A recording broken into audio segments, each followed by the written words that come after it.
Hello, everyone, and welcome to another session of SASA Archeo Gaming Live, featuring SASA gamers Dr. Kate Minetti, Alexander Vanderwally, David Serrano Lorenz, and Julie Levy, and featuring special guests each week. What is SASA? SASA stands for Save Ancient Studies Alliance. We work to promote the study of the ancient world and engagement with our human deeper past, building a grassroots movement through outreach, collaboration, accessibility, and public scholarship. We work towards our goal of inspiring a wide, inclusive community of scholars, learners, and students. SASA does this through many different projects. We do Archeo Gaming live streams every week. We also have book clubs and partnership streams featuring other ancient studies organizations. We also have an access database with over 1,300 websites, a searchable database of ancient studies resources, ancient studies vocabulary lists on archaeological terms, and we do research on the downward trend and much more. So please check us out. Where can you find SASA? You can search Save Ancient Studies Alliance on Facebook, Instagram, Twitter or X, YouTube, Twitch, TikTok, and LinkedIn. Please make sure to follow and subscribe. It really does make a big difference for us. Some protocol for this live event. Please be kind and respectful. Listen and ask thoughtful questions throughout the event. We love to hear from you in the chat box. Please be patient with technology and those administering it. And these Archeo Gaming live streams are on Twitch, and recordings will be posted on our YouTube channel after the event. And there are definitely spoiler alerts. Last but not least, if you enjoy what you see from SASA, such as our Archeo Gaming book clubs and reading groups, please consider becoming a supporter of SASA with a recurring donation. For as little as $3 a month, you can help us to save ancient studies. You can also subscribe to our Twitch channel for free through your Amazon Prime account. We have information on how to do that on our website. And thank you very much all for joining us. Have fun. All right, so we are live. We are visible. Are we Yes. audible? Let's Got it. check. And we are Everyone can say audible. something. Yes. Hello, hello. Hello, hello. We're audible and we're visible. Look at this. We're looking good. Oh, hi, Bill. Thank you for Oh. Yeah. joining. Oh, woo! Early visitor. Yeah, early visitor. Thank you so much. All right. Hi, everyone. Woo! Thank you for joining, and those of you who are still starting to come in. We're back for our second episode of Archaeomechanics. So the sub series that we do on looking at non-classical or traditionally like non-ancient games through an archaeological lens. And we started with that last month, where we had Bill in the audience and Marco Caracciolo on when we played Elden Ring.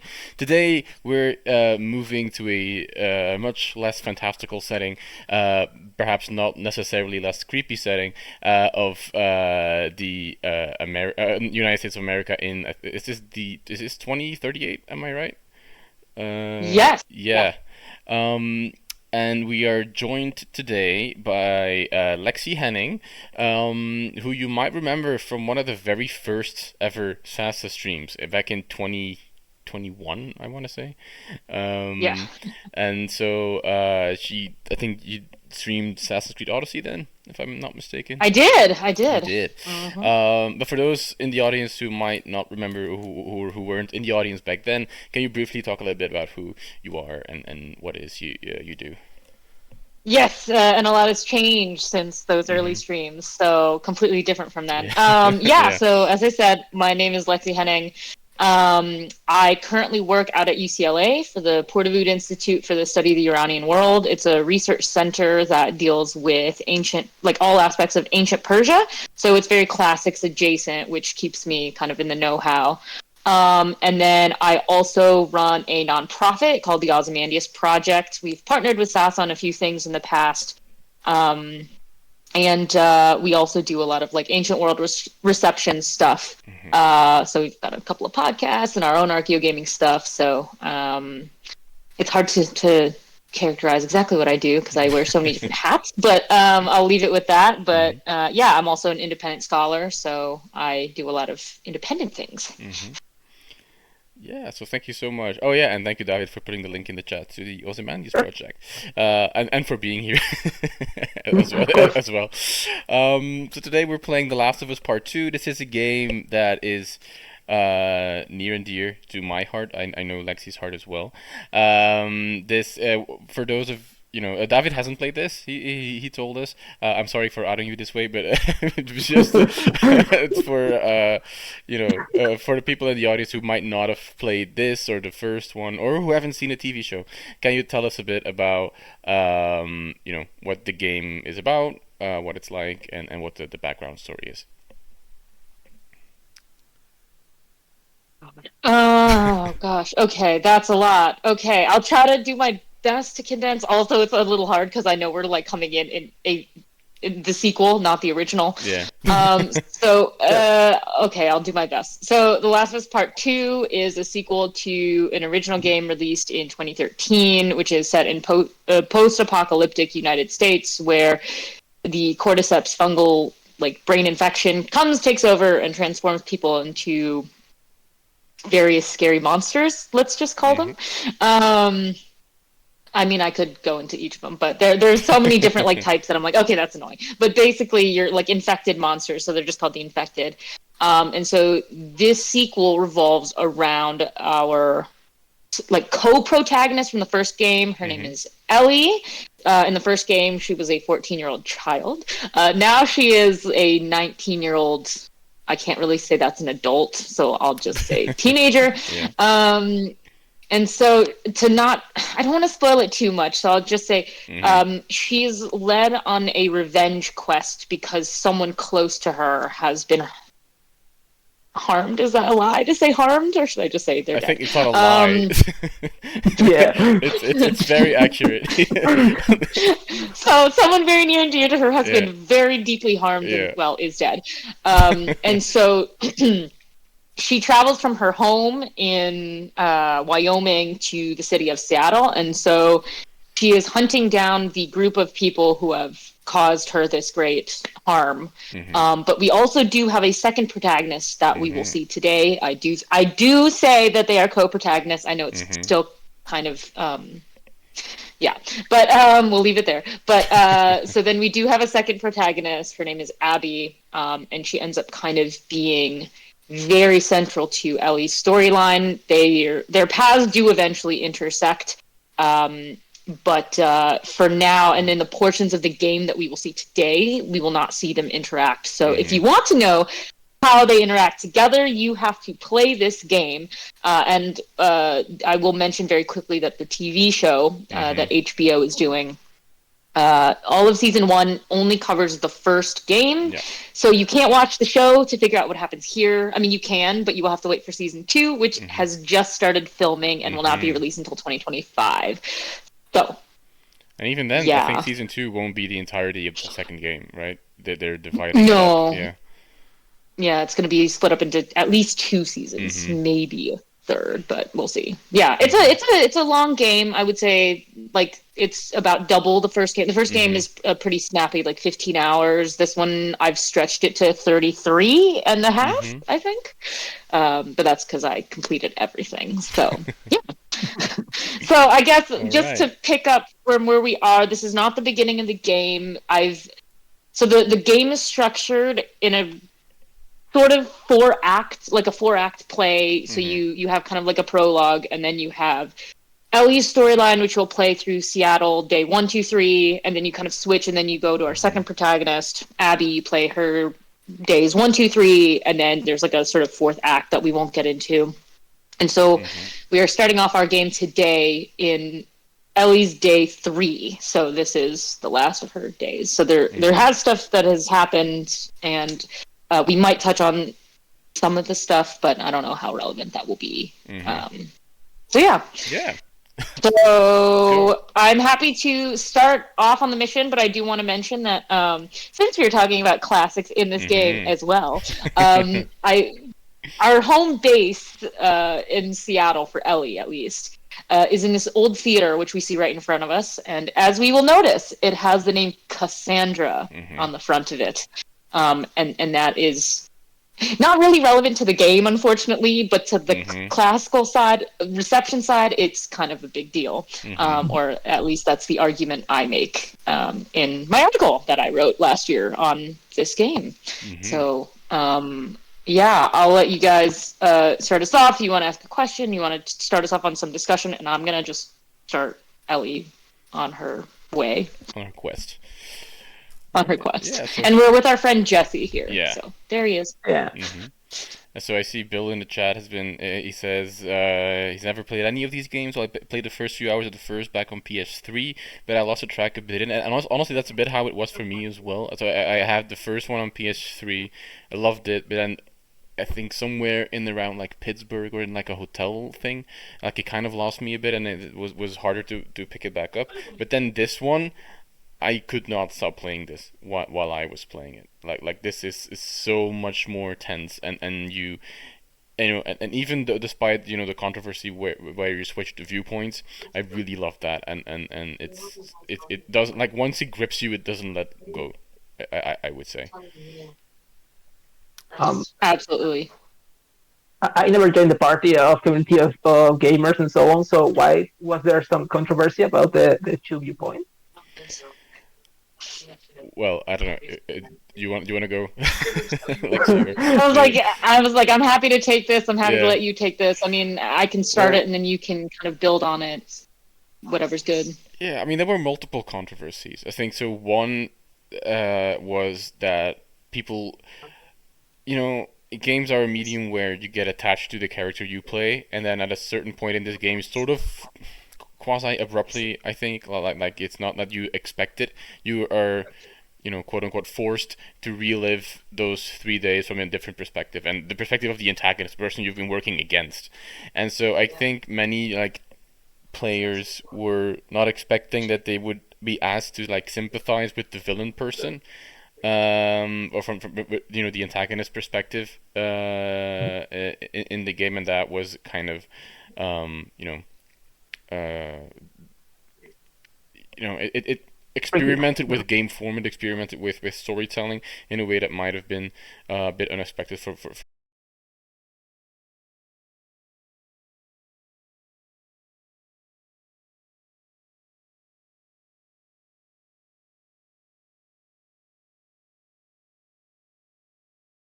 the error. Reconnection wait, successful. Okay. It says. No, it's back. Is It's it back? back.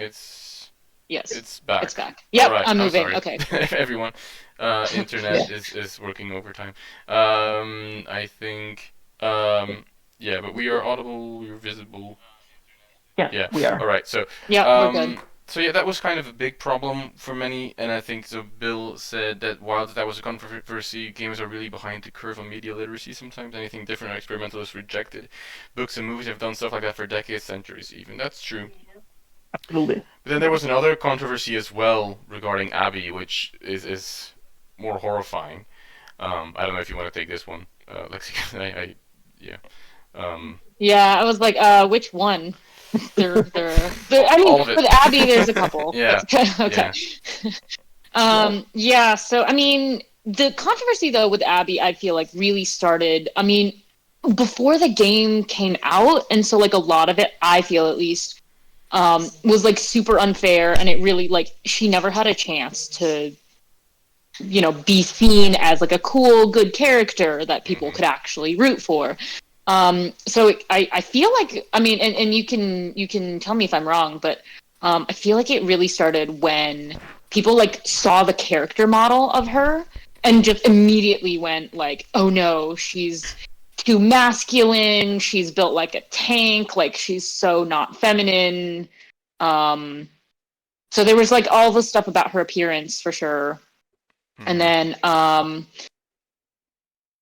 once we discover that she's the antagonist, kind of antagonist, at least for Ellie's story, then it was kind of just game over, because then no matter what she did, people weren't going to like her, because you just see her as the villain of the story, especially since we've spent 15 hours, what was it? Learning to love Ellie and stuff. And so, I mean, to me, it just kind of devolved, because then it was just everything sucked. Yeah, but it even led to death threats being sent to Laura Bailey, who plays Abby. Yes, that's right. And that's just Yeah, her voice actress was, and like, yeah, it was quite terrible. They were essentially threatening her, and oh wow, how did I miss this person? I'm 100% with Bill there. I think that sometimes gamers are curiously the last community of consumers that are used to being challenged when they're consuming some product. It's more like pleasing the customer more than feeling the challenge of the story. Quite curious. Yeah, well, and then what was it? I think there was another complaint where, like, even though people weren't happy with the trope of like things are misleading, this person may not be who you thought they were. I think there was also like the discussion of like, was her section just generally too long? Because I know a couple of people were like, okay, fine, I don't mind like playing with her and getting to know her. But they were definitely like, yeah, but now it's way too long, and I didn't want to play with her for like the full 3 days.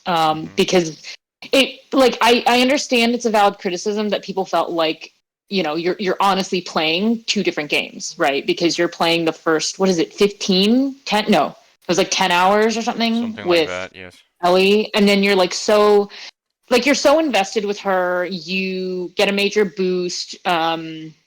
Like, you know, you spend all this time crafting and like making her weapons, upgrading her weapons and stuff.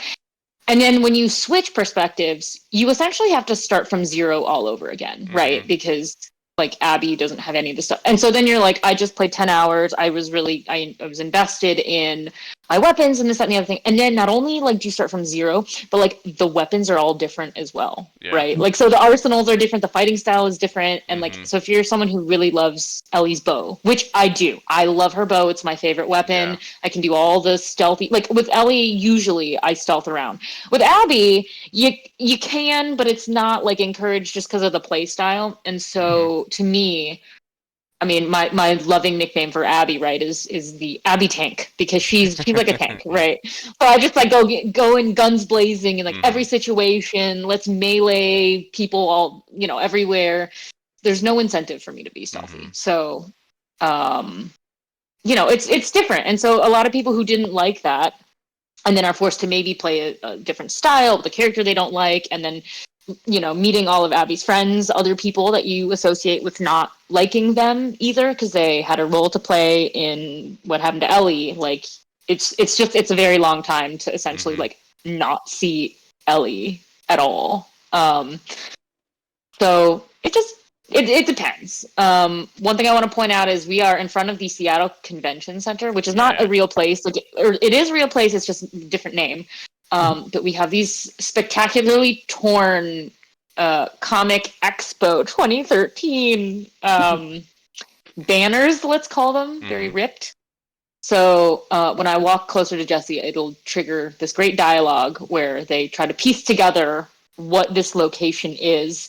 And it's this really sweet moment that culminates in Ellie essentially saying we were born in the wrong time, which is a great piece of dialogue. Oh, here we go. See, now we're going to trigger the dialogue. Oh. I know you guys can't hear this, but... Bill is saying a Comic-Con would cause the apocalypse. But this is fun because this, you know, is one of those scenes in the game where you can think of it as sort of like archaeology in a way, right? Like you're literally walking through the ruins of the past, even though it's only literally 25 years ago here. But ruins of the past, these people have no, I mean, they were not alive, I think, or just born, I think, when the apocalypse happened. So they don't know what it is. They have to make assumptions based on or hypotheses based on what they find and based on what they see. And I think in the previous game, I don't remember if this one is the same. You collect comics as Ellie. You do. Yeah. So she's a fan of it, and this is, you know, one of these great scenes in my mind that got me thinking like about this, like in a sort of archaeology or like pseudo archaeology way, perhaps. And very interestingly, it's triggering one of the typical sideways of archaeological analysis, which is nostalgia. It's like the old times were always better, even if we leave them and we know they weren't. But, you know. Yeah. No, for sure. And a big thing, especially that I put in my article, is that, when you think about when this game came out, it was delayed. So maybe Yeah. originally it should have come out, but it did eventually come out. It says here I'm As reconnection successful. So, Okay, Okay. there we all are. right. Okay, there we So go. yeah. Yes. Okay. Back, yeah, Cool. All right. So we're back. I'm sorry for this. no problem. Yeah. So No, you were you're saying good. about nostalgia and. Yeah, so basically it came out in 2020, and so Mhm. one of the things I argue is that like the players who are playing this game might feel, I forgot, can I get it? Yes, I can. That the players playing this might also be feeling like nostalgic feelings for like the world in Mhm. general, Mhm. after, because it was shut down. Wait, there's nothing in here. There's just a clicker. I don't want to go where the clicker is. I'm just gonna avoid that clicker. So yeah, I mean, it's just like I don't know how many people, in the stream or whatever go to cons, but I've been to a few smaller ones. I love them. I would like to go to more. One day I'll make it to San Diego Comic Con. One of these days, fingers crossed. But like, it's a great space for gathering and just like Mhm. being with people. And so seeing Ellie and Jesse essentially talk about this space and being like, people gathered here. Oh, they must have Yeah. had comics. Wish we could do that. Like, would have struck a chord, I think, with people who also love doing that and can't because they're stuck inside their house because of the literal, what we thought at the time was Yeah. apocalypse. Yeah. Yeah, So yeah, I can't empirically prove this, but I did find some great articles online, Mhm. and journalistic pieces as well of people just being interviewed or talking about like, hey, do you miss, being with people? What do you blah blah blah blah Mhm. blah? So yeah, I think I would hope maybe more people would do studies so I can beef up that portion of my argument a little bit. But yeah. I Oh, and think. I love this location because it's a bookstore, like an old Yeah. Barnes and Noble type oh, of thing. And it made me very nostalgic for like physical Mhm. bookstores that I wanted to go and explore. Because if this was what the state of all bookstores in the world looked like, I would be very, very sad. Yeah. Um, But I think it's also telling that the game, like most of the areas you venture through, they're all places where people used to be together or like come together. Like here, a bookstore here. There's coffee shops. There's a church at one point, or a synagogue. I'm not. I think it might be a synagogue. yes, There's yes. schools. There's hospitals. There's a sports stadium as well, if I remember correctly. Like it's all these Hmm. places where people came to, I mean, aside from the hospital, maybe like to enjoy life, or to come together, be together with people, and that's gone in this version of history, and that's might indeed resonate with people at in 2020 as well. Yeah. Oh, for sure. I mean, and even this little sequence. Okay. So here's where Yeah. we're picking up our first, like actual in-game artifact. This is like the sweet little story of the rabbit and the, what was it, the horse. Hmm. Um, and then I know we can definitely talk about that because you wrote an article about this sort of mechanic and sort of Hmm. reconstructing the world around them. Again, like a simplified, very simplified archaeological process, Yeah. but still cool nonetheless. Yeah, but I mean, this is like a I mean, many other points in the game, you go through like hotels or people's apartments, and you find like notes that people left their loved ones, or you can tell what people were doing or thinking in their final moments when they were writing down and they heard a horde of clickers coming their way, and it's found artifacts based on upon which you reconstruct the history of the world, and what happened. It's it's basically asking the player, or an implied player, because I, I guess a subset of players might also just, rush through those sections and, shoot and cause explosions.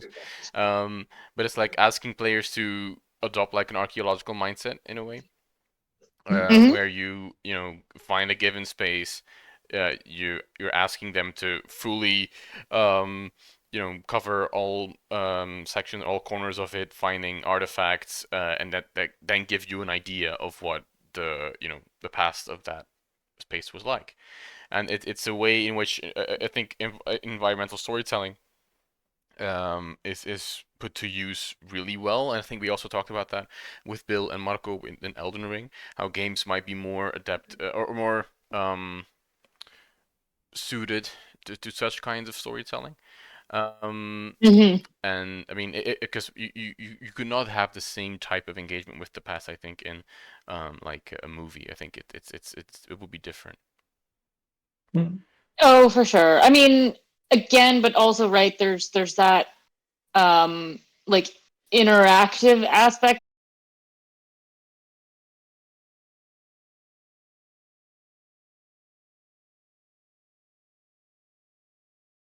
And what they're Um, now it says reconnection successful, and I have no clue what yeah, they're happened. back. Yeah, Okay, Yeah, but strange. Oh, but yeah, it's back. You weird. can it's see. back. Yeah, Okay. I'm Yeah, it's sorry, I back. really don't know what this issue is. That's I'm gonna okay. try to look it up, but Okay. at least we spare the Um. audience a violent scene involving Yeah, a dog. Oh, exactly. well, Look for for your 2 seconds. Yeah. Yeah.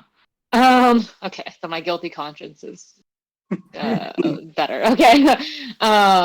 Yeah. So okay. So before the cut, we were talking about archaeological mindset, and we were talking about sort of the oh my god interactive nature of games. So like yeah, like I feel like in movies there's always like a certain amount of exposition that you have to do because if you have your character walking around and doing stuff like they'll kind of tell you exactly they'll tell you their thoughts on like what it is that they're experiencing and looking at.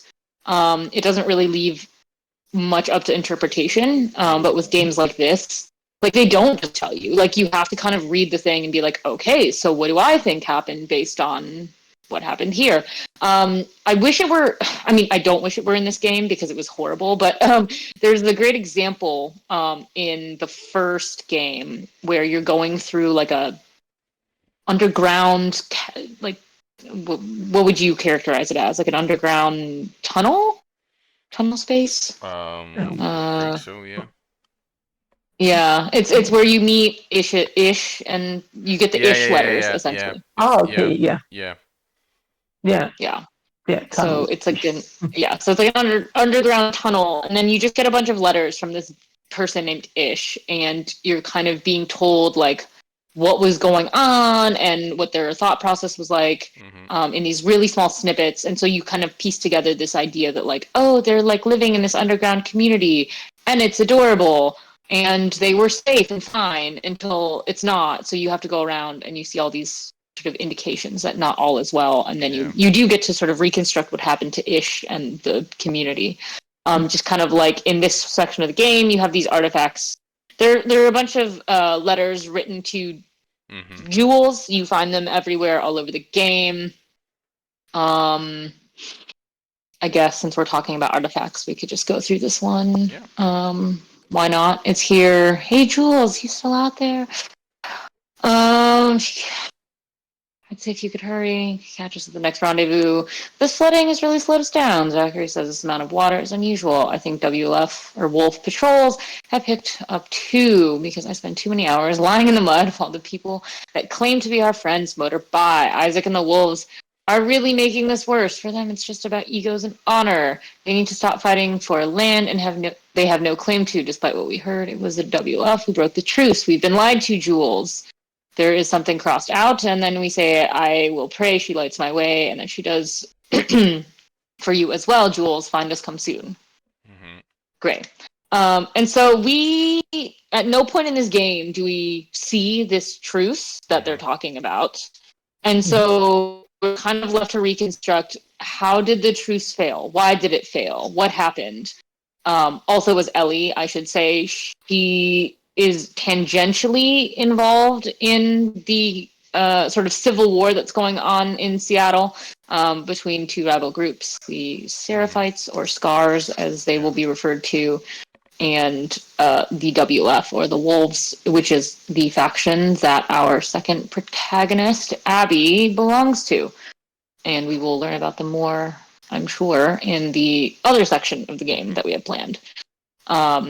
But as Ellie, like I think one of the things that I love though is you find all these artifacts, but learning about the Civil War through her eyes and as a completely like different third party who has absolutely no skin in that game because she's just here for revenge. I think it's interesting. I kind of wish that they would have shown us like more of her reaction to this wider conflict.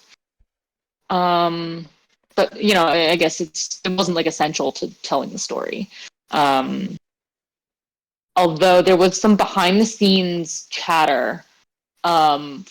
I think it was an interview with either Neil Druckmann or Haley Gross, the code directors and writers on the game, that the original game was planned to be longer. I think each protagonist was going to get 5 days in Seattle, which would have made this game like super long.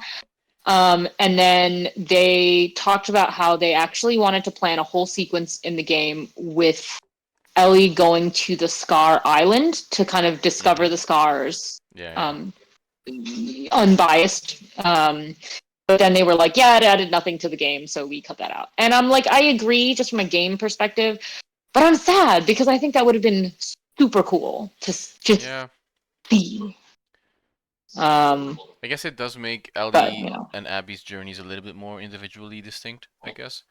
Because otherwise you might do the same thing twice over too many times. But it will be cool. I mean, of course, it didn't make it. But like, if they ever do like a director's cut, to show more of that.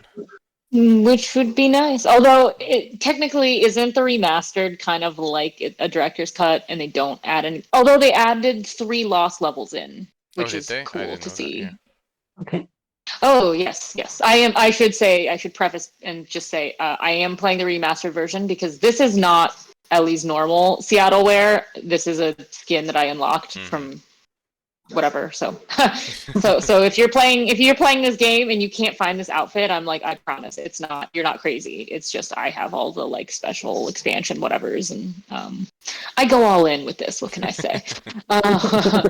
And you'll see it's really funny, like for Abby and stuff, like she normally just wears this kind of, I don't know what to call the style, so I just call it like a bro tank, but that's what she normally wears. But because I unlocked all the stuff, I have her wearing the bomber jacket and the aviators. So when you see my Abby, she will look very cool, but that is not how she's supposed to look at all. So just so you're forewarned. So we're heading into, this is the abandoned mall. This is like a quite extended sequence where I'm going to be chased very quickly by a bunch of wolves, which I don't love so much. So, and then this is actually this is one of the shorter levels for exploration. So I kind of feel bad about that. I'm like, I wish there was more. But it's fine because the Abby sequence we have chosen to stream today is a quite extended exploration sequence. Like, yes, there are monsters, but that one is a bit more extended. So we'll get to see her interact with her environment. I don't know if we'll get to it because I don't know, but there's a hotel, a broken down hotel, and it's very scary. But it's very scary. But it's not the scariest part of the game. We let players discover that on their own. Yes. Maybe should we call it the grossest part, or is it not? Or do you not think it's actually the grossest part? You mean the part we're not doing? Yeah. Yeah. Oh, no, the hotel. Oh, the hotel. Because I think the hotel is grosser than the part we're not doing. Maybe. Yeah, but if I remember correctly, there's like fewer jump scares, or like at least not a very big one. Yeah, no, definitely fewer. Because I mean, they're kind of like spread out and stuff, but it's not as like there's more exploration. So like there's multiple ways you can get to where you're trying to go. The part that we won't get to today, but there's not really options. There's just it like funnels you right to where you need to be, which gross, terrible. Also, just Ellie's the strength to like skinny yourself up a very wet rope and very wet jeans, I'm always like, you know what? Respect. Because, dude, wet jeans are like the most horrifying thing you could be wearing. Yeah. As a jean wearer, yes. Yeah. I'm trying to think, are there any other sections, though, in this LE sequence I feel like that you might have talked about in your article originally? I'm desperately trying to remember. I don't think because it wasn't like we should. Oh wait, no. I don't think we did. I think there's the ish part, and then in the blog post on which the article was based, I mostly talk about the Abbey section. Sorry. Oh, you're right. Well, I mean, because you mentioned 7 Part 2. Yeah, I mean it's fine. We can just go on. By the way, do you have the subtitles on for like a director's commentary? Is I just Oh, no, yes. it's Sorry. cool. It's cool. I've never seen it. Okay. Oh, yes. Yeah, no, that was one of the many reasons I really like the remastered, because I could put on the director's commentary for everything. Awesome. And they have some fantastic insights. Yeah, because they talk about it a lot. It's great. I highly recommend it if you want to learn more about the process, the decisions that went into this game. Turn on the commentary. It's fantastic. Or if you want to be lazy or don't have time to play through the whole thing, which I totally understand in this very busy day and age, you can. There's someone who did us the service of putting like a movie version of like all the cutscenes together with the director's commentary, so you can just watch the commentary as like a video on YouTube. Awesome. So okay, so now we're in the mall. A full-on documentary, right? What's it called? Like on yes, The Last of Us Part 2 Grounded. Yeah. Yes. And I always love it when developers do that and give insight into their process. Which we saw last week on a stream, in fact, as we watched a little making of documentary for Hellblade. Oh, that's right. That's right. Okay, so I know I talked a lot about how I stealth my way through these sequences, and I'm actually, if you're wondering why I'm pausing, I'm trying to decide how stealthy I actually want to be. Also, because my arrows are limited, resources are limited. Yeah, because you're doing story select, right? And I guess the resources are kind of limited. Yeah. I think Ellie, don't curse. I started my game like a couple hours ago, and I had like just a gun with 5 bullets, and that was it. Okay, great game. Yeah. Yeah. So you're like, no, don't do that. Yeah. Oh no. Okay, well, my arrows are spent, so I don't know how stealthy I can be. Usually, I try to have so many arrows and then have enough resources that I can craft. Oh no. Oh dear. Oh no. I just want to. Okay, I can jump in the water. I forgot about that. Okay. Can I sneak up? I don't want to go full guns blazing. I want to save that for Abby. Oh shit. I just need this person to like turn around. Yeah, I'm just like, I mean, I make such a point of Abby being a tank. Oh no, I can't jump. Okay.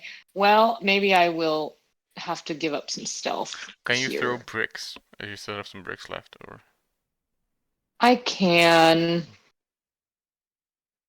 See, the nice thing about putting down the difficulty settings for a stream that will allow me to like do the thing I need, but also to talk and be distracted, is that when you put the settings down, like they increase the time of like noticing you so much that like make sneaking around super easy.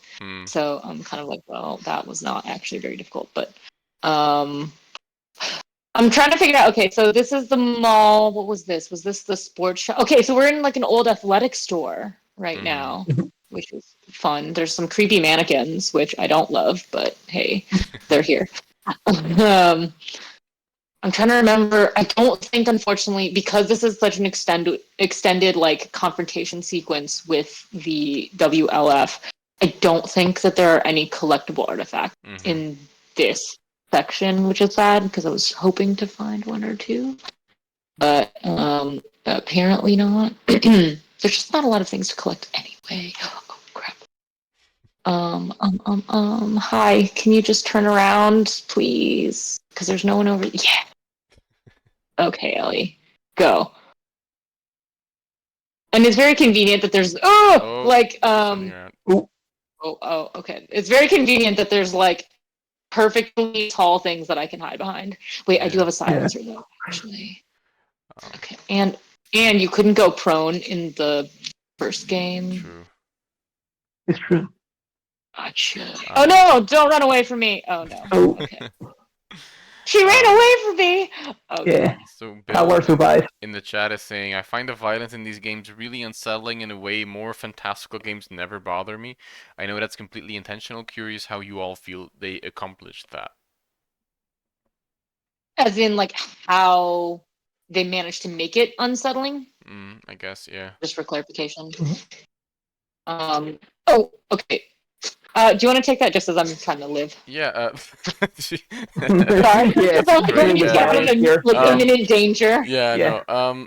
I think, yeah, I mean, different from fantastical, more fantastical settings of, the very fact of killing humans is different from killing, you know, I don't know,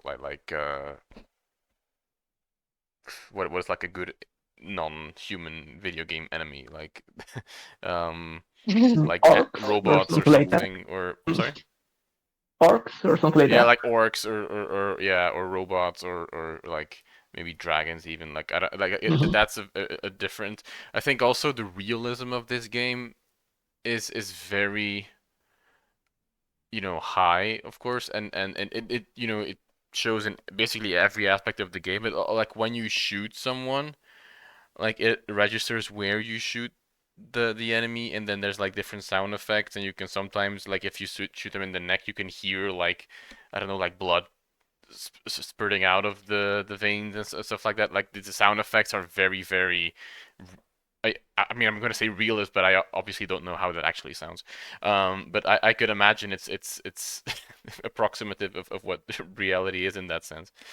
Um, so Mhm. it's. I mean, I think that like Neil Druckmann also, I think, in an interview said like it was very intentional that they wanted to give, unlike other games, they gave every single NPC in the entire game a name. So that way, like when you killed them, they aren't just like a random person who you mow down, like they don't matter. Like they were trying to convey that like everything has a consequence, and like easily they try to drive home the message right at the main story essentially, which is like you may see these people and not know them, so they could just be randos, but like they are important to someone else. And so like part of like the senselessness of the violence or the perpetuation of the cycle of violence, which is what the game is based on, is like, yeah. So to us, right, the person who Ellie really cared about, who was harmed,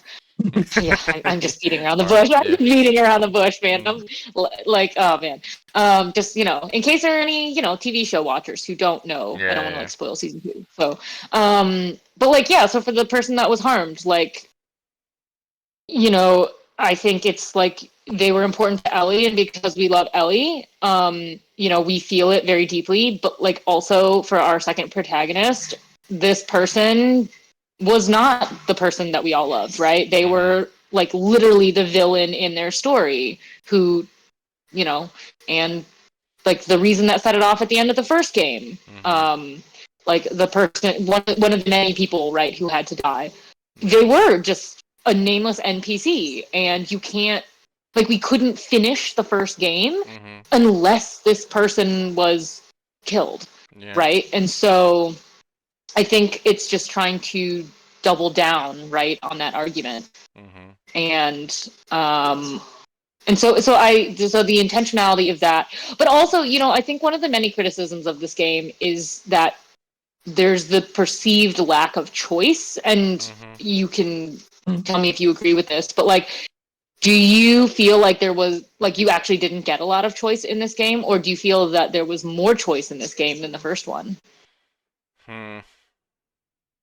Well, I'm gonna be controversial and say that in the games like these, I don't care about choice actually. Like I don't like Okay. I like in an RPG, sure. In an MMO, sure. In a MOBA game, sure.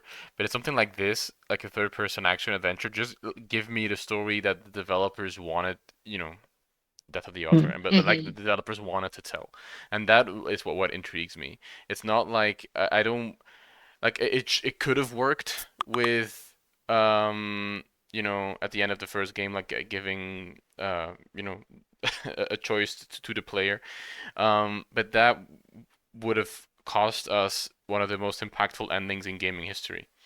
Like it's what made the first game so great is is the very ending of it, and how it delves into issues of individual versus collective, and stuff like that. Mm. But that would have been lost completely, or maybe not completely, but dramatically still, if the player was in charge of that choice. And so when I play something like this, Mm. I'm happy to just customize the loadout, and get resources, and walk around. That's the game participation for me, that excites me in a game like this. But I don't need to have like big narrative choices in a game like this. I feel. Hmm. In regards to whether Well, there's more or less than in the first one, I don't know, to be honest. interesting. Okay. I feel like you're one of the first people I've talked to who really hasn't cared about choice too much. Which, I mean, and again, like, I think it's expectations versus no, it's all expectations. Yeah. But But like right, because it's like, yeah, sorry, go ahead. well, I was just gonna say, I mean, because it's like, yeah, well, one of the pillars of my arguments, right, is one of the reasons that there's this argument between, is it truly like full RPG style? Is it more, or like I should say, choice-based RPG style, or is it more like linear game? Mm-hmm. Um, and one of the things that I often bring up is the fact that, if you structure a game with fewer choices, right, Mm-hmm. then to me it mimics more traditional media. Yeah. So I think that, like this. So I should maybe back up a little bit and also say, like that. Sorry, safe. That so this game on its surface, right, is not. Was it 69 or 66? Oh shit! I hate to. Ugh, it's gonna mess me up. No. Okay, it's Yeah. probably 69. I will check that again. I will check that one more time. But so one of the things though that I argue is that yeah, so more linear games, right, resemble traditional media. Mm-hmm. So films, TVs, plays, right? And so while this is a game that on its head does not look at all like anything tangentially related to the ancient Mm-hmm. world, Mhm. without spoiling too much, um, like I posit that this game is very much based off of like Aeschylus Mm-hmm. and his Oresteia. And you can't have that happen with a full narrative choice. Sorry, it was 64. Without a full narrative choice. So Mm-hmm.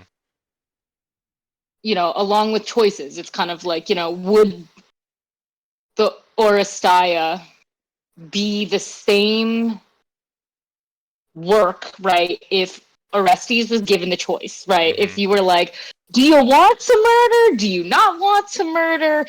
Do you want to run away to Athens? Do you want to stay and like figure out Mm-hmm. how to like make the Furies stop chasing you?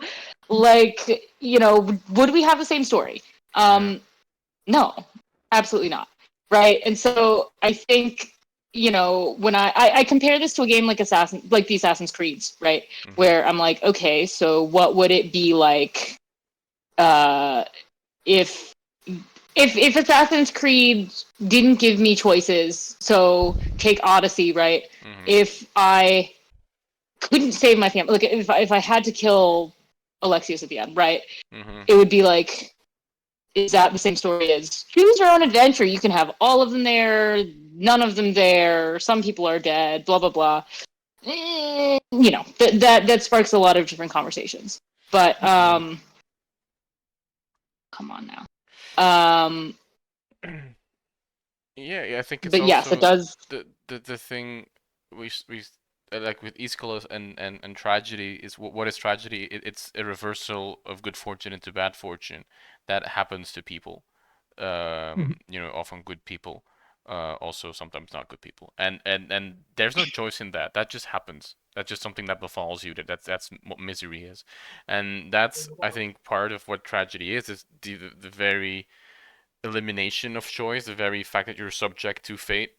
And we started with Cassandra in the theater, which as Cassandra then is called an American tragedy in the game, and I think that's part of what this game does. It is like you said, like building off of these tragic or tragedic foundations and telling its story. And choice is not necessarily a big part of that. If the game had added choice, for example, then like Odyssey, for example, it might not have been the necessarily have been the rewarding story that it is, because many people complain with Odyssey in that, oh, okay, sure, you can be a villain or you can be bad, or you can play Cassandra in a bad or antagonistic way, but then in predetermined story beats, she is a rather good person who wants to benefit Greece, and there's the disconnect there. Same with Baldur's Gate 3.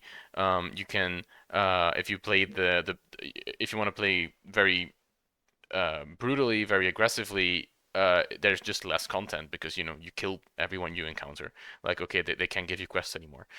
So it's a different way, and I don't think it's necessarily required for games to have that branching type of storytelling. I think games like this, where I mean, part of what makes what goes into the process of not only The Last of Us but also Uncharted, is this cinematic approach to storytelling. Like it's basically um, you know sort of interactive. It's a movie turned into a game basically, or it's a game with highly cinematic aspects and elements or features, and that's fine. We have that, and it allows them to tell a very emotionally driven, albeit slightly predetermined story. And giving that The Last of Us One was named, it got so many awards and was named one of the best games of all time. It means that they're doing something right with that. Um, so yeah, I don't think choice should be the defining factor in games. I mean, where's a choice in Mario, for example? Like you just complete the level. I mean, and it's an Yeah. iconic game. But because I noticed this when I talk to literary scholars, for example, is that they about games, is that they tend to overprivilege interactivity and choices and branch narratives to an extent where it doesn't like to an irrealistic extent almost. Like there's no way a game can be infinitely choice based or infinitely branching but and still be a controlled narrative. And like early game narrative is said this as well, and that's fine. Games like these can be highly rewarding even if they don't have the biggest or largest degree of agency. That's true. I mean, I think the agency thing also really was, again, adding to the scores of controversy for this game because, for people who are not familiar, okay, I'll try to give a short example of like the perceived right idea of like choice versus non-choice. So there's like someone at the end of the game, at the end of the first one, where you have to kill them to continue. Mm-hmm. And then there are, oh God, at the risk of being controversial and terrible, there are, they added dogs to this game. Yeah. And so a lot of people's main complaint was like, oh, how dare you, oh, how dare you make me kill maybe dogs. And in like interviews and stuff, with the game creators, they just said, that's categorically like, yes, it is a choice, and you can either make it to, because you want to be thorough, but also like it's kind of a false choice. I'm sorry, I've totally forgotten how to the swing mechanic. I've totally forgotten. I'm trying to figure out. Okay, sorry, it's R1. I was like, how do I swing? Yeah. Okay, so yeah, so people were mad and they were like, okay, but I understand because it's in service of like the good story. So like they would go ahead and kill the person to complete the game at the end of the first one. So we understand this. Here, people got really, really angry and they called out like the game writers and just said like, how dare you make us kill these dogs? Like how dare you put them as the enemy? Like, why did you do that to us? They think it's like making it uncharacteristically cruel is what I think the actual criticism was. And they just said, oh, well, did you know that it's actually a choice? Like, it is not required to kill any of the dogs. You could play the entire... There's only one dog that actually has to die in the whole game that serves a narrative purpose. But essentially, all the other dogs that you will ever see confronting you, no, you don't have to kill them. And, like, people actually got really mad when they heard about this because they were like, so you're telling me that, I was being cruel of my own volition because I didn't realize or like take the time to try to sneak around them. And the game makers essentially said like, yes, that's entirely it. They were like, the game reacts to your play style. The game is going to sort of adjust itself to how you interact with it, which is also like something you don't see in a lot of games I really love. So the more violent you are in this world and the more unforgiving you play, more people will come and attack you and be vicious. Yeah. The more you like stealth and like don't kill people and try to actually not kill people, like the more that the world will just be like, okay. So that's one of the things that I actually really love. And so it's that illusion of choice, right? So and I didn't even know that. Like I really thought that I had to kill the dogs because the dogs, the feature that they added in this game that they didn't have in the first one was that like they can smell you by scent, and so they can follow your scent trail. So if you don't constantly move, you're a sitting duck and you will be attacked.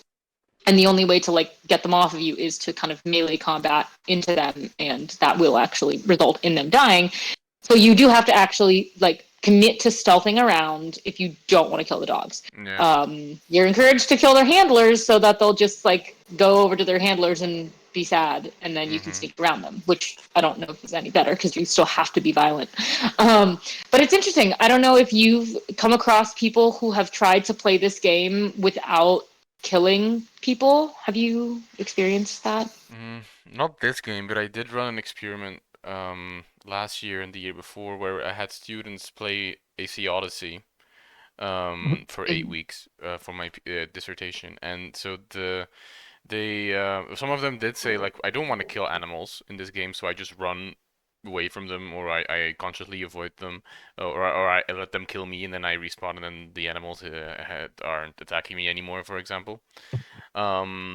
But I don't know about this. I'm sure there's streamers who do that, or like do the like like Bill was saying in the chat, like the Mario pacifist run, talk your way past every Goomba.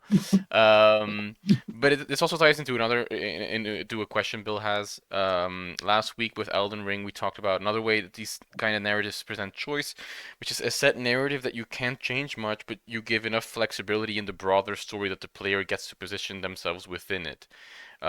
Which groups you align with, which philosophy do you believe in? The choice happens in the meta game with your own idea of who you are in this world, rather than filling your renegade bar by shooting guys instead of talking.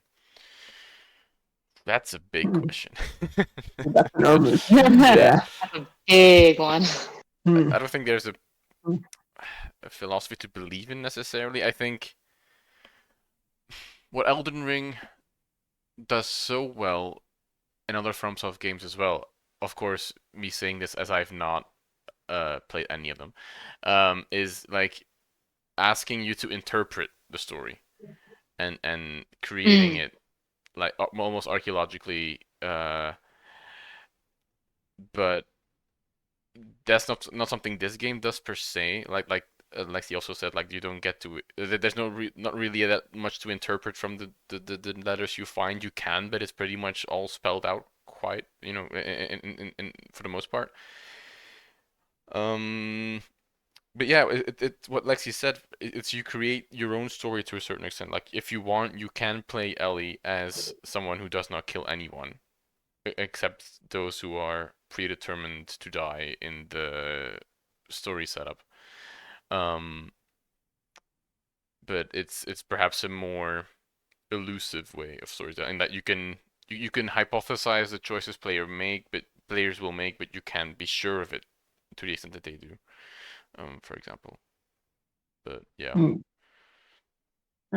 I think Lexi was very right when you mentioned, Lexi, the illusion of choice, because I'm just thinking that sometimes games are really good offering you choices like to the million, but at the end of the day, you are just behaving or reacting as a player, just fooling around and playing and replaying just because you have options and you want to try them. Mm-hmm. But some other games are building up much more in the sense of using choice or the illusion of choice again as a way to make the player feel more related to the events there. And sometimes just one or two critical choices can really get you feeling for a game, as apparently you are suggesting that happens in this game.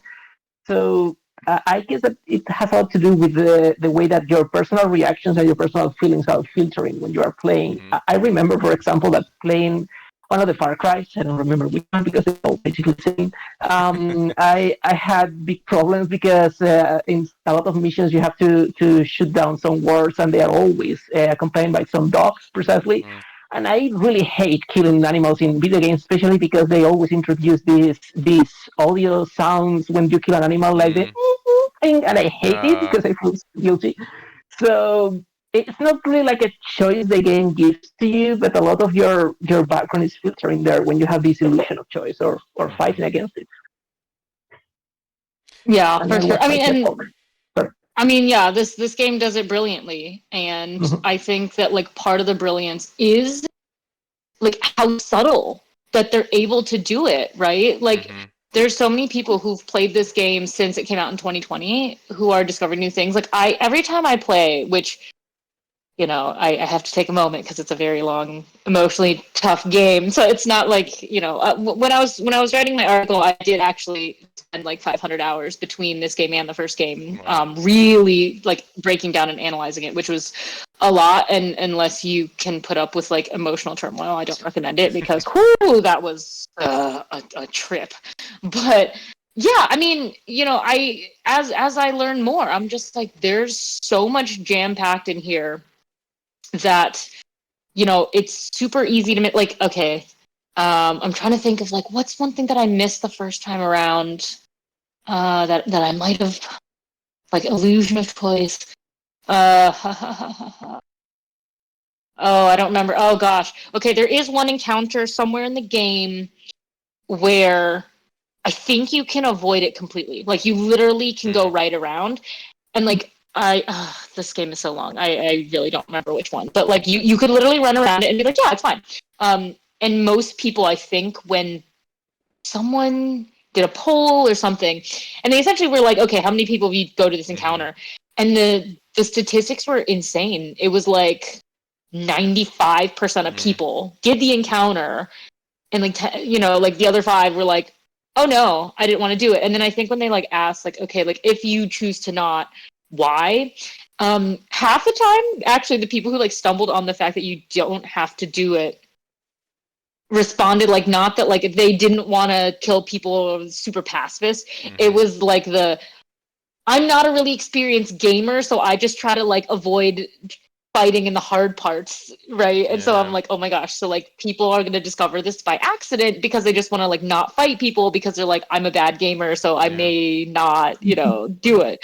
And I was like, what a way to like figure something out, right? Because it's like, I always wonder, like, so if you get to be a better gamer, do they then go back and like they're like, okay, I'm ready for this fight, or do they just skip it because they know they can? So I'm always very curious. I'm like, oh, interesting.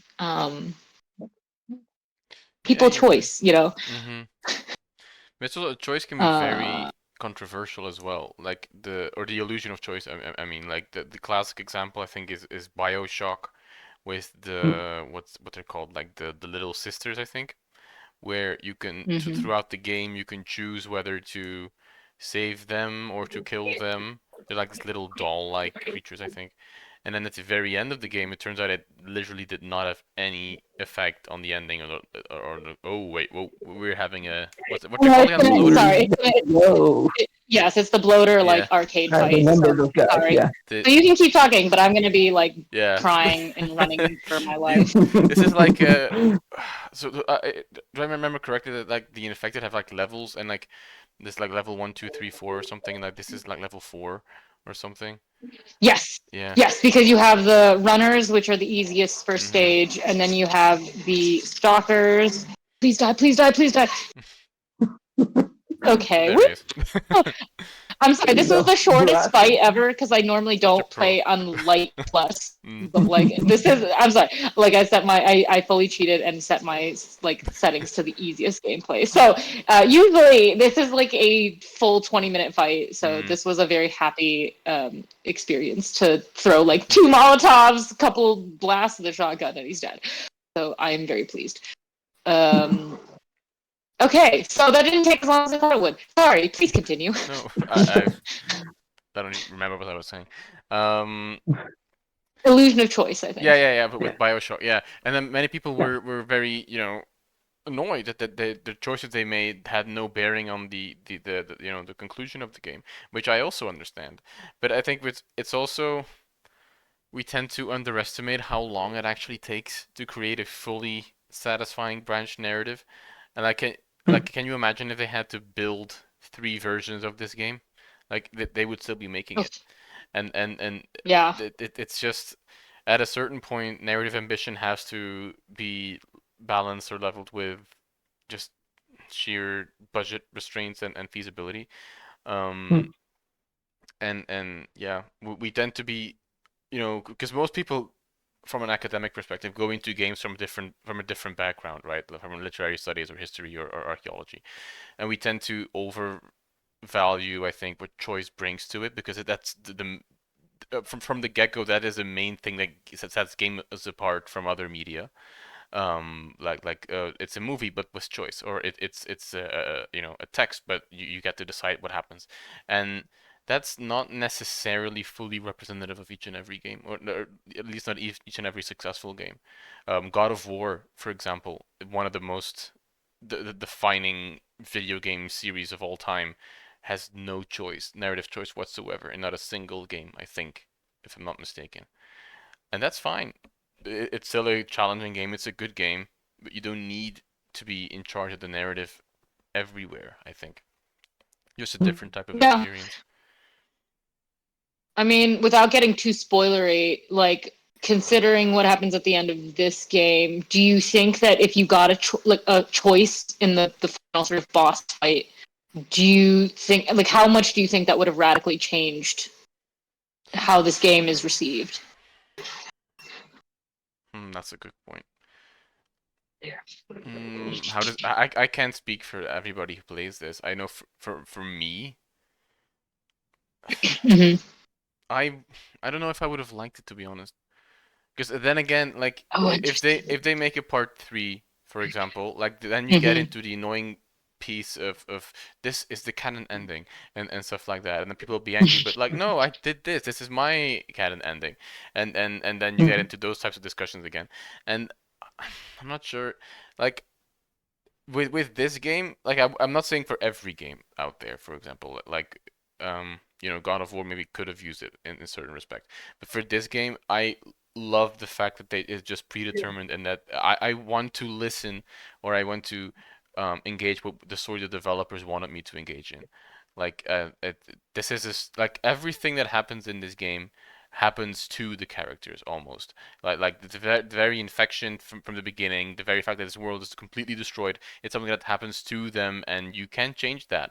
There's no way to go back. The very fact that that person who we won't name is harmed, so to speak, is also something that literally you can change. You're pinned to the floor and you're watching it from that perspective. And that's that's good. I mean, that's good storytelling.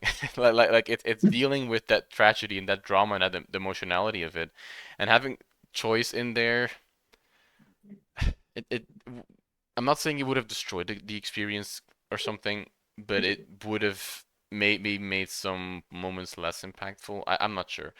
Um, but I'm not so sure having more choice systems in this game would have necessarily made it better. Yeah, no, I completely agree. And the reason I brought it up and I thought I'd ask is because so for people who don't know, in the process of writing my article, I was able to get an interview with Troy Baker, who is one of the voice actors who played a major character in the first Mm-hmm. game. Or he played Joel in the first game. So if you're a TV show watcher, then Yeah. it's Joel's voice actor. Um, and I was able to ask him a little about, involvement in the second game, and so what he perceives as being able to make some choices or not. Um, and yeah, I think what he said sort of dovetails nicely with what we've been saying, which was, well, it's interesting. He had a very, very strong comment where he just said, I think choice actually ruins and limits creative Mm-hmm. like creativity Yeah. essentially, Mm-hmm. right? Because then if you are always concerned about, well, did people play with this person, or did people, I mean, even right in games like the Assassin's Creed games where then you have a binary choice of like, do you want to be the female character Yeah. or the male character, right? And then it presents differently based on what game and what's happening. But when playing like Assassin's Creed Odyssey, okay, you have this choice of male or female, but like it's like an illusion of choice Yeah. because they didn't make the gender mean anything, right? Like Mm-hmm. I would have thought that actually it would have been cooler, I think, if you choose Cassandra because she's a woman Mm-hmm. and women didn't have as much freedom. Like I think it would have been cool to maybe do something where like he has like it would be very much harder for her to go in public anywhere, or she can't go, so Yeah. you have to really stealth around with her because she's a woman, but also she could have increased access to like historical spaces where like men couldn't go. So like Mm-hmm. I don't know, she could sneak around in the backs of some temples because she's a Yeah. woman, so she could go in those temple spaces. And like Alexios, it could have been easier for him to like go to public places because he's a man, but he Mm-hmm. couldn't go into the temples, so it would have made that more interesting.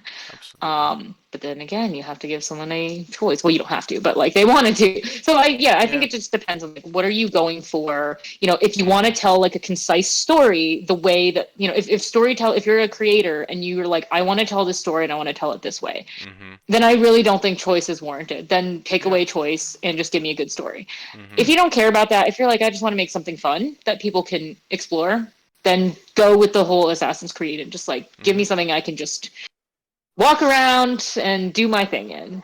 Yeah. Because then it's fun.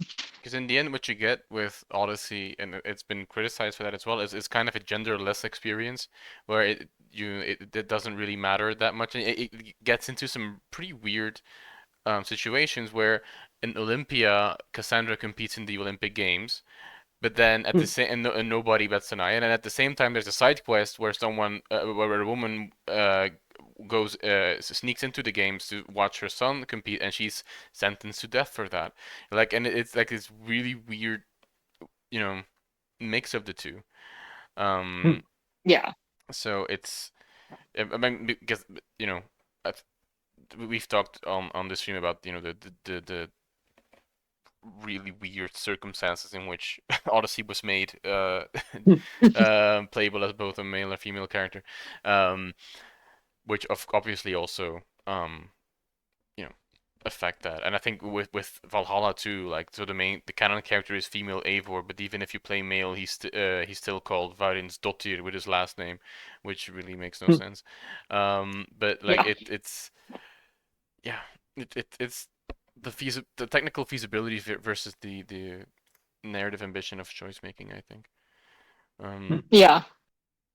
I'm gonna say for the Ellie sequence, maybe we should stop here because I know what Yeah, happens, and I don't think that I I don't want to was spoil that for people. I was gonna say that as well, 'cause, So yeah, if we want to showcase yeah. Ali, So Abby a bit as well. yes, Yeah, so let's go to our Abby sequence and do that. So we will switch and come back with our second protagonist, Abby Tank, who I love and adore so very much.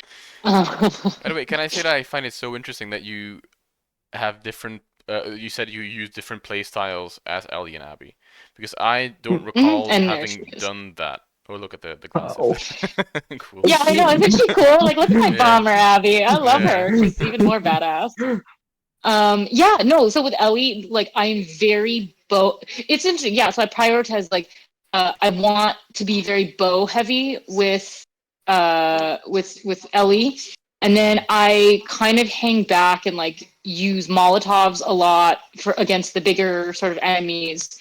And if I can't do that, I think I try to default to the rifle because I really like sort of the long range, just snipe them with your rifle. With Abby, I'm very much about the melee weapons, so I'm always like, no, let me just run up to them and like quickly melee them. And then I also notice I go shotgun happy, crazy with Abby. Like, and then because she can craft incendiary shells and just like set people on fire, I'm like, let's do it.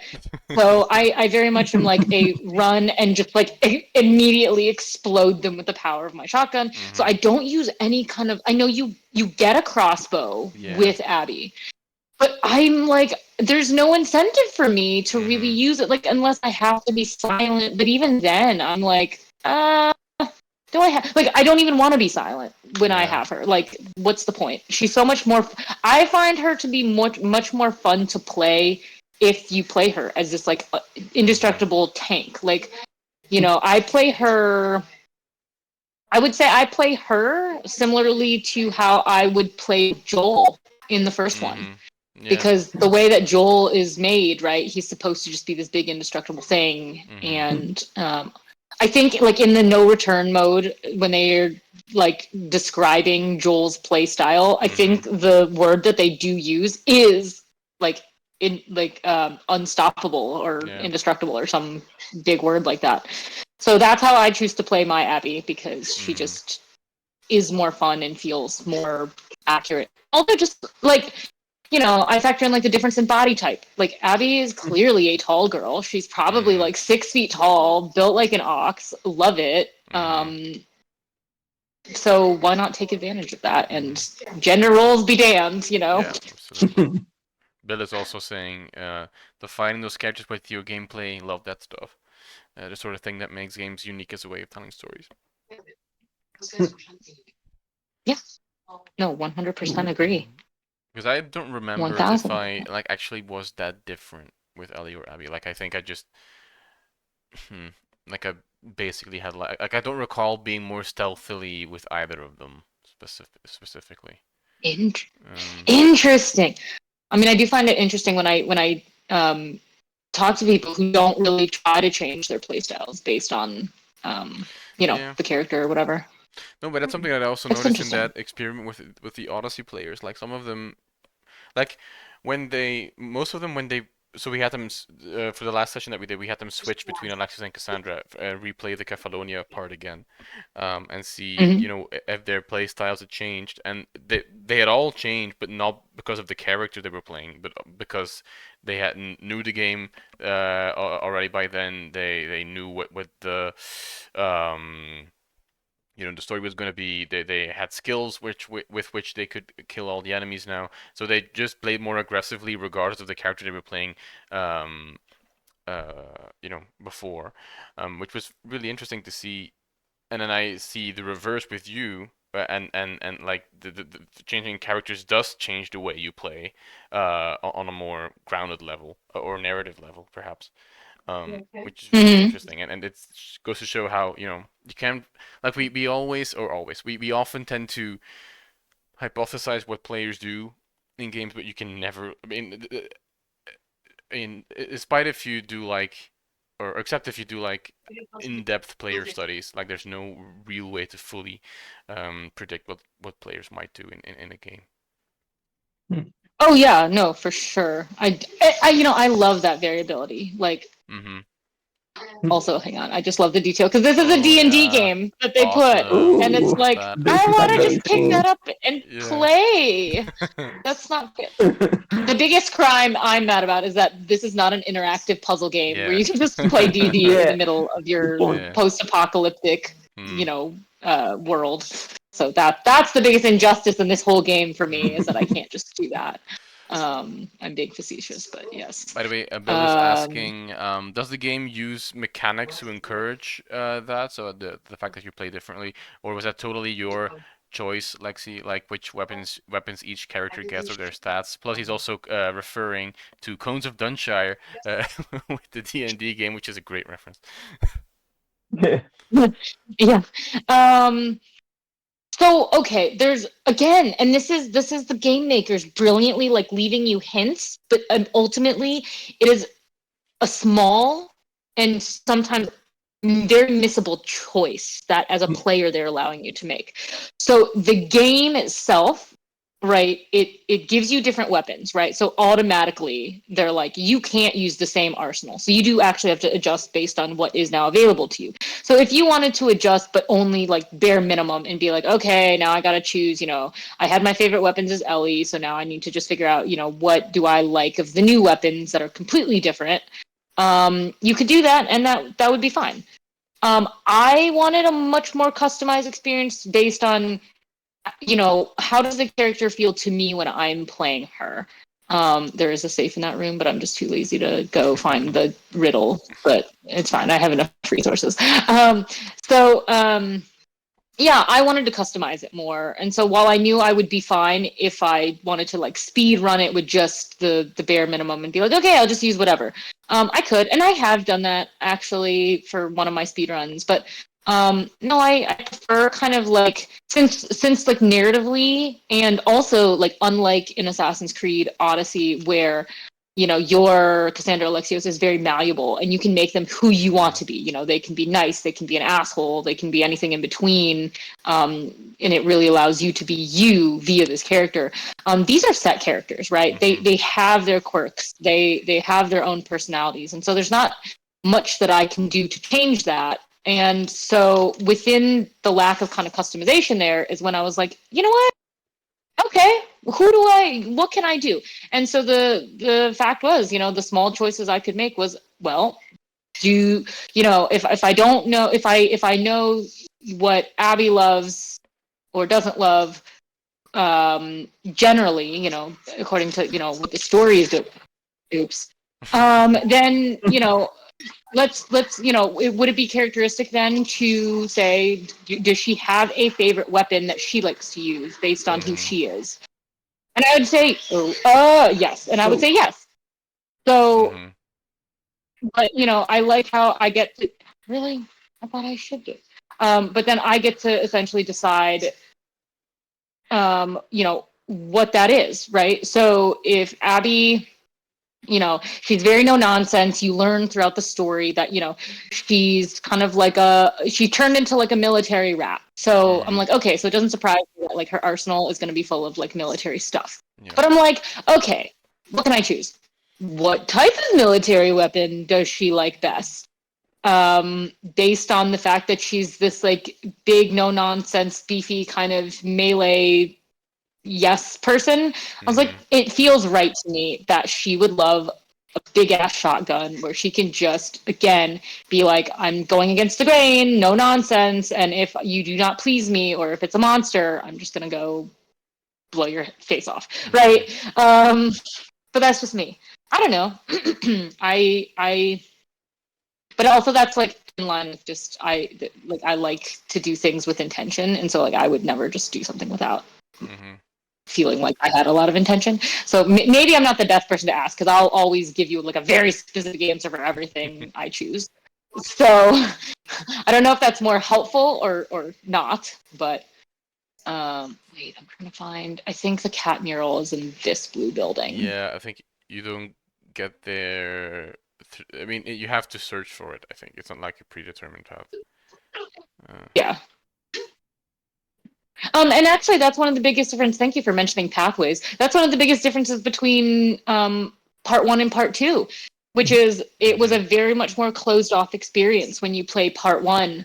Like it kind of funnels you to exactly where you need to go. And in part two, the game makers talked very deliberately about how, in terms of giving you more quote unquote choice, they were like, we want to give you multiple ways to get to your end goal. So you can choose how you go. And, it's a very small thing to include, but it's much appreciated because I like a little variability. So actually, I think if I thought about it a lot, I don't think I take the exact same path every time I play the game. Like, I think I will go slightly different paths as I go along.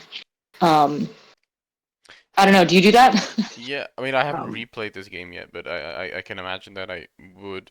But I also want to point out, like, at one point, rather early in the game, you get this sort of like mini open world hub with Ellie and Dina, I think it is. And you ride a horse around, and you're sort of encouraged to Lev, move! Sorry, he's like trapping me now. I can't move because Lev is like in my way. So I can move that. I literally, I was like, I can only jump. Thanks, Lev. Now, Lev. Sorry. Okay, I'm gonna have to just reload because I will restart my checkpoint because Lev is. So this is a all too familiar refrain, which is Lev, I love you, but move because I'm annoyed. Sorry. So go ahead. Yeah. No, and so like it's a mini open world and you're sort of encouraged to explore it, but you don't have to for the story. But like if you rush through that and you just don't explore all the different pathways, like you miss out on one of the most iconic scenes of this entire game, which is when Ellie and Dina happen upon this old music store, and she finds a guitar, and then she plays one of the songs that Joel taught her, which is "Take on Me" by Aha. And it's such a great scene. Like it's so beautifully serene in this catastrophic world, and you can just completely, you know, not have that experience, which is interesting to think about. And also, by the way, the fact. Oh, sorry. Yeah, go ahead. Oh, I was gonna say, I'm glad you mentioned that scene because actually going back in the director's commentary, apparently there was a lot of debate between the game makers of whether to make it optional or not. And a lot of people said, because it's one of the rare moments of levity in the whole game, they were like, no, it should be like just a forced cutscene. And then I think they essentially said, no, we don't want to do that because it makes it more special if you do find it. Because for the people who literally went through the game and didn't get to see it, very different experience. And so I found the mural, actually. Yeah, here we are. This is cool. The cat mural. Dancing cats. Dancing cats. People from the old time were weird. You have no idea. I love that quote so much because it's sometimes how we think about the ancient world. Like they used to do that. Like why? Why were they like that? Why? And it's such this this intriguing way of thinking about the past and the old time as they're calling it. And I just love this idea. Like this very also something that's completely missable, but I just love that so much. So much that I actually asked Lexie to play 30 minutes just to reach this one dialogue sentence. Well, that and also like it's funny just because like when you think about like how I'm assuming that Ellie and Abby. Well, I'm assuming that Abby might have been born like before the outbreak, but like she probably would have been like a baby. But I'm assuming that Ellie actually was born after because of her age. Yeah. And so thinking then about how they still had people to maybe tell them about the old world, like how much would they have been told, because how much is it relevant to like what they're doing. Abby though, she was I don't know how old she was officially, but she was definitely not like young during the events of the first game, and obviously she was shown to have this very close relationship with her father who taught her a lot about so Abby, I would say, is one of the characters who has one of the biggest collection of memories from the old world, or at least knowledge of things that happened. And so to me, it's very funny that they put that scene in here, because now she's with Lev, who is this character who the Seraphites literally like disavow everything about the old world. They don't even use like most technology that like Abby in her faction uses. And so for it to be Lev to find this mural, who has the least amount of experience with the old world, I think is something that is very cleverly done. Like I really, really enjoy that. I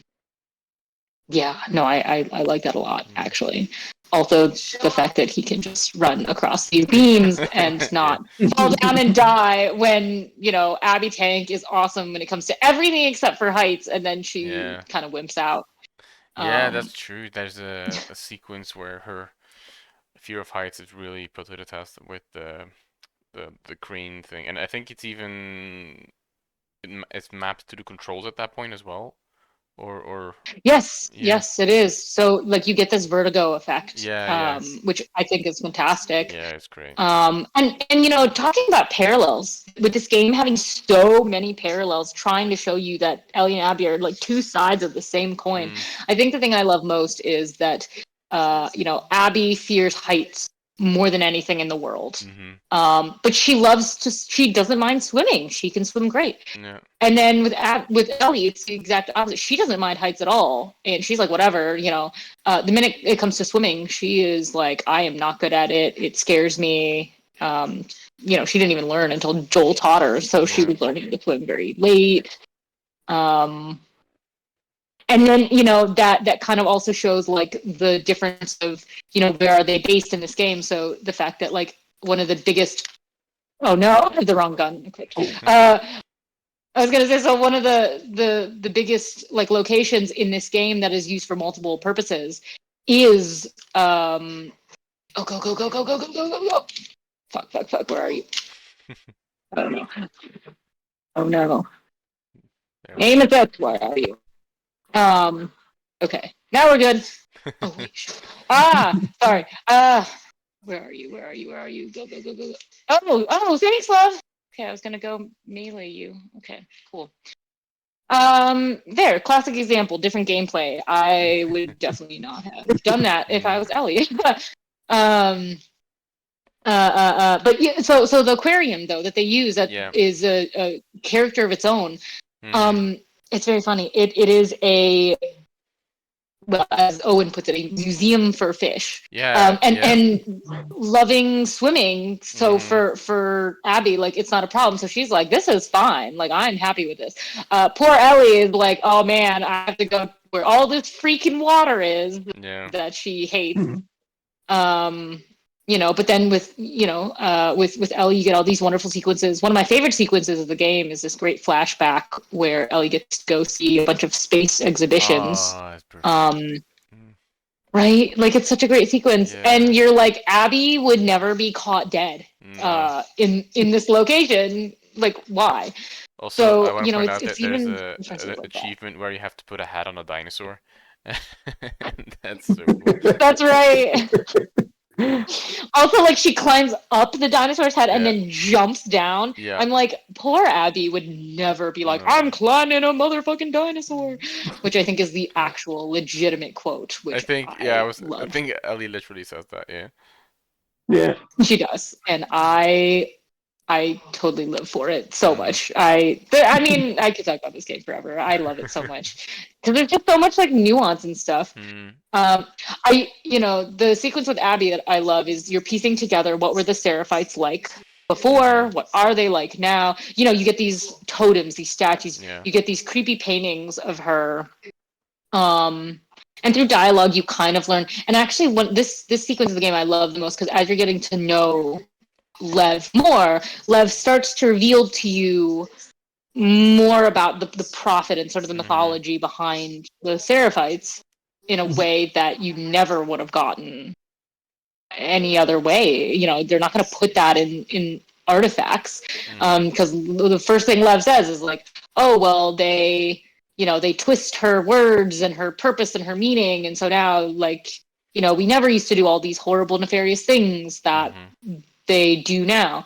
And you kind of realize, like, oh, yeah, well, to propagate what they do now, you absolutely would have to never put down her original writings. So, like, how would you ever know about it? So, again, just one of these cool hidden things that they put in for our benefit, but also kind of for theirs. Yeah. I'm sure there's a bunch of mythological things that I'm missing mentioning that I'm struggling to think of, but also I'm very, very consciously multitasking, so it's actually quite hard to remember in the moment. This is the part where I was dropped when I was restarting it earlier, where I had 5 bullets, and it's quite a difficult encounter. Yes. I'm like, you just need the right gun, because you need the one that's powerful enough that will, like, take care of them. Oh no, I just missed her. No. Oh yes. But wait, the fact what you were saying about Ellie and Abby parallels also ties into what a common Bill left earlier about how the shift in perspectives to the villain really works with those themes. To so many people who she kills Ellie as the villain, we sympathize with her because we know her.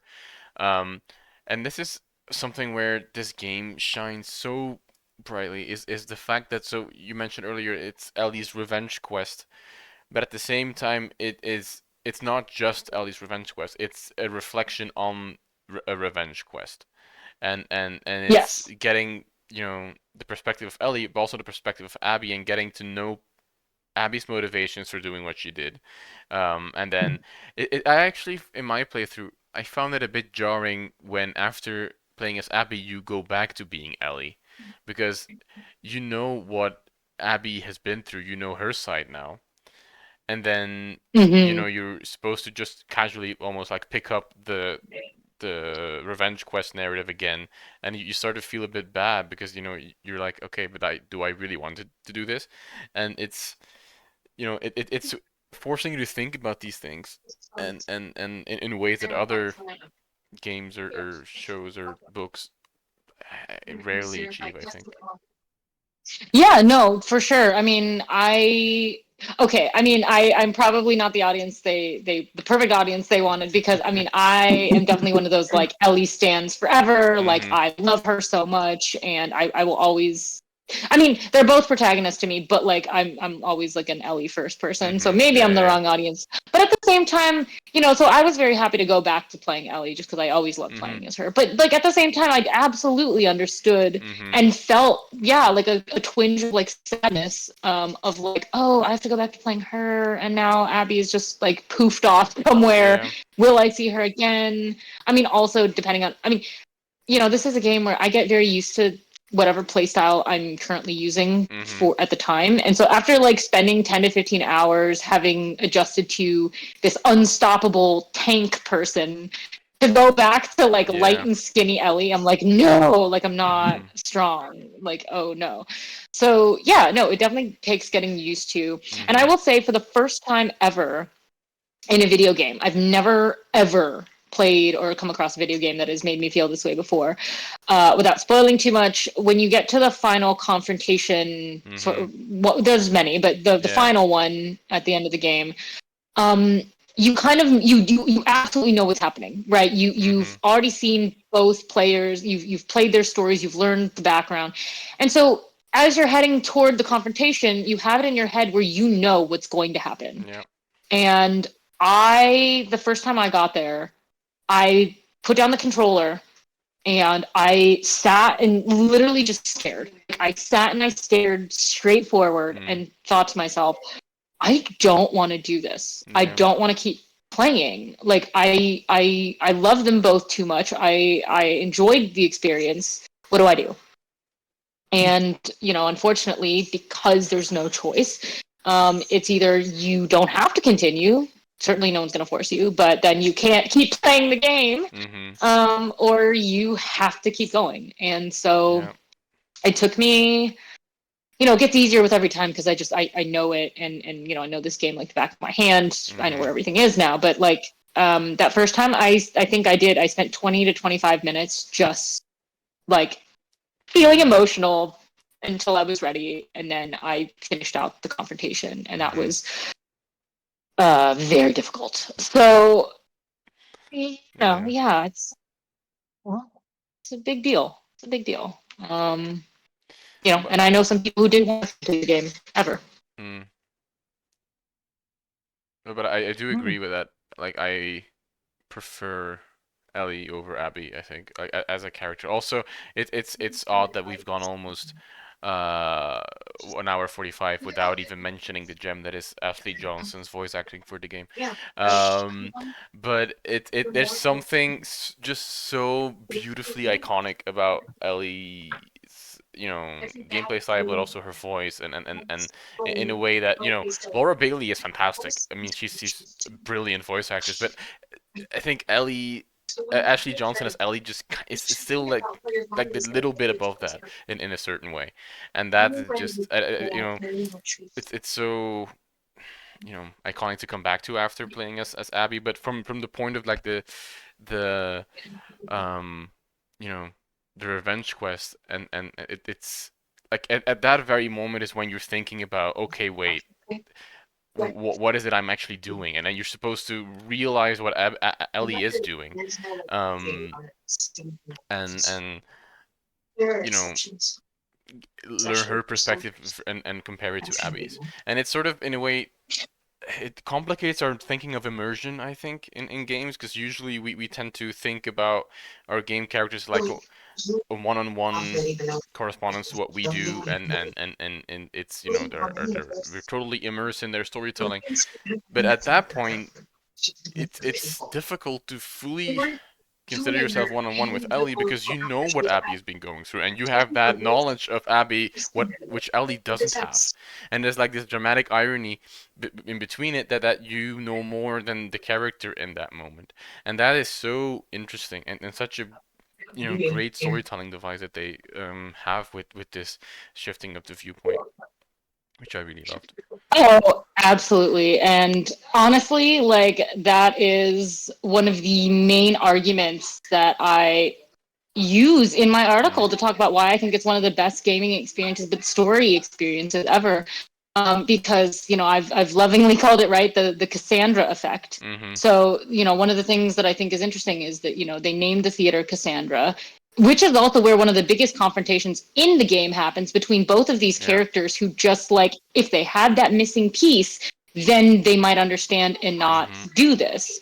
And the game in so many different ways has been crafted expertly to put you into Cassandra's eyes, right? It's a very mythological sort of way to look at it, I know, but hey, classicist. So but it's kind of like, because there are hints as well, and there's other things, and if we're sitting here like saying, oh, I know this, or if I could just tell them, or whatever, you're like, well, okay, so there's the Cassandra effect one, where it's like, we know, and if we could just get these characters, like, the value of information that we have, then they could avoid it. One, that would be a way. But also, two, my more contemporary self just says, this is a game where, this would have benefited from people just using their words. Like, they didn't know how to talk. So I'm just like, if you just used your words and went to therapy, it's very handy, then maybe this wouldn't happen. But this is a very unforgiving post-apocalyptic world, so of course that is not an option. But the Cassandra effect is huge. There's many ways. So they they put us in that situation. One of the other things is to make another Iliadic reference that I love is it's not self-contained within this game itself. It's actually spread between the first game. So for people who are familiar with the first game or the show, Joel has to save Ellie at the end, and kind of decide the fate of humanity, which is a terrible choice. But when he's basically confronted with, do you save the one for the sake of the collective, or are you selfish and you save the person that you love most because you can't do it again, and screw humanity? It's the same choice as it's the Iphigenia choice, right? That what is Agamemnon gonna do? So is he gonna choose his daughter, or is he going to have his war? And as we've seen, one thing I love about this game is that it's such a reversal, right? Mhm. So Agamemnon sacrifices his beloved daughter, and then kind of, boom, has his war, but then pisses off his wife, who, of course, is going to want to murder him. And here, Joel does the opposite. And I think one of my favorite debates with other people who've played the game or watched the show is, did Joel do the right thing? Yeah. And the answer is always different. I still Is there kind a of go right back thing and to forth begin on with? that. Yeah. Yeah, I Really mean, one. in a hostile world like this, Mm. there probably is no right We answer. should also Oh my God, I mention hate what complicates the choice even more is the fact that Joel has started to care for Ellie as like a second as like a daughter, and he lost his own daughter at the very beginning of the game during the outbreak, and so that makes it Mhm. even more Yes. complicated. So it's sacrificing Ellie would be losing his daughter all over again, which makes it even more difficult and gut wrenching. Yeah. So this is the cool mechanic where Mm. if we look down, it does this effect where it makes Yeah. it seem like we have vertigo too, which I'm a fan of, but also like I don't love because it makes playing the game a lot harder because I'm like, oh no, oh no. Mm. So the hospital down here is where we are trying to go. And for people who are familiar with this game, we know what is waiting and Oof. that we've already seen this. Oh God. I know, I can't tell you how many times the mechanics have made me actually fall off the crane and Yeah, have to restart. me So I'm too. always like, okay. Just like go until she starts tipping, and then if you like stop, she'll kind of reset to.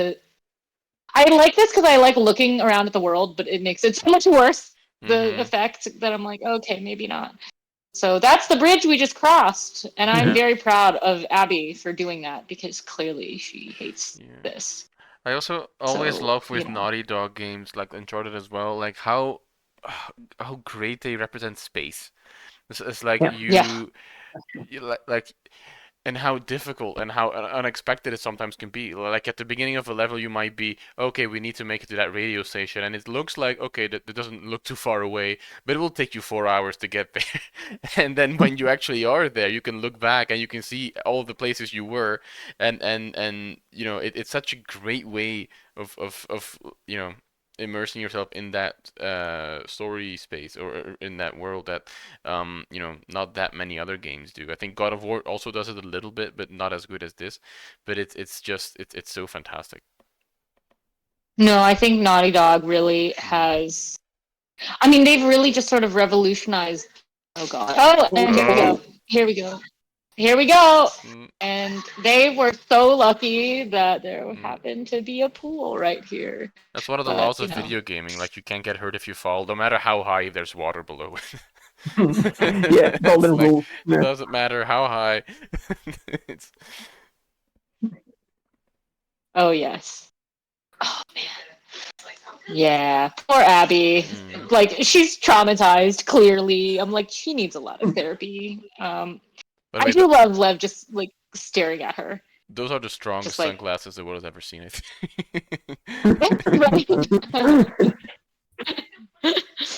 Oh. Oh, here's some behind the scenes from Neil. Oh, he's gonna spoil that. Sorry, Neil. Or sorry, everyone. Neil spoiled that. Oh. I've never played with it. Okay, well, I guess. Okay. No, you really should. Like, it's so good. It's so good. And it actually helps make the game feel a little faster, even though because like you know what's coming if you've played it before, and so if you're like, okay, this cutscene's long, like it keeps you very invested because you're like, no, I need to hear this behind the scenes. So yeah, look at those sunglasses. They totally survived. That is totally like real life. Yeah. Woo! Oh look, and then we have an old gym, this old space where what did people do in here? Yeah. Like, what was this used for? I think, does Lev ask about this space? No, I can't remember. Lev, do you ask me about this space? No. Okay. I'm gonna die. I'm gonna die for you. Yeah, never mind. Whatever you do it. Okay. Completely different. It's fine. But everything is very dusty. Yeah. I guess the last thing you want to do in the apocalypse is work out. Yeah. I was like, isn't every day of your life a workout? Yeah, well, Technically. yeah. You don't need a gym Comes for anymore. granted. Yeah. Yeah. You don't need the gym when you're busy running around, like Mhm. actually trying to survive. And anyway, there's no carbs for you to really eat anyway, since food is like scarce and gone. Yeah. Oh man. There is Wow. this great line at the beginning of Subnautica when you have just played for 1 minute and the robot in your brain tells you, "Hey, congratulations, you have improved your swimming time in 200% today." Nice. Oh, that's so funny. Yeah, no, yeah. No, definitely space though, as we were saying before, space is one of my favorite things, but also just the visuals, honestly. Like Yeah. Naughty Dog has revolutionized the visuals for and like set an industry standard Yeah. truly of Absolutely. how great gaming could be. And that's the other thing, because I feel like there's always that gamer discussion, but also historians have it, especially for historical games, of if your game is hyper realistic versus if it's truly just fantastical, how much accuracy needs to be included. Like do you want everything 100% accurate in a game that is supposed to be hyper realistic? Does that make the experience better? Is there room for it to not be? And one of the things, right, is the violence in these games. You can't get around them. You're forced to do it in one way or another. And Neil talked about in interviews, and Troy even mentioned when I spoke to him about it's very intentional that they want to overwhelm you with how violent it is, so you understand how it becomes mind-numbing, but also after a time, like, it's just senseless killing and we should stop it because it's not doing, it's not accomplishing anything. So that's so it's kind of like people have asked, do we need such a hyper realistic representation of people being gruesomely murdered, right? And like the dogs, again, it comes back to the dogs. People were like, okay, we get it, dogs will die. Why does it have to be so realistic? But I think if you had like cartoony violence in a game like this, just because people don't want to see dogs die, it wouldn't make sense, and it wouldn't maintain the integrity of the story. But maybe that's just me, and don't come after me for being like, yes, we need very realistic dogs dying, because I don't like that. I think you're right. It's the same discussion that people have had with Quentin Tarantino films, I think. It's like, is it a glorification of violence or not? And I would say it's not. It's not, or maybe not necessarily a glorification of it. It's very much maybe a critique of how desensitized audience have become to violence. Because in a Tarantino movie, or no, wait, in a Marvel movie, if people shoot at each other, it's just like, okay, this happens, this alien guy died, and I don't care about that, for example. But in a Tarantino movie, you can be sure that every single bullet that leaves a gun, and that hits someone, you feel it.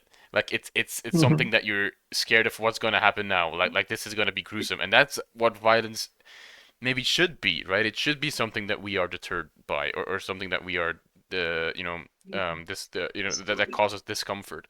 And I would say maybe this game does something a bit similar in that respect. Like I think so the early the game director for like the early Uncharted games, I don't remember her name, but she was asked about like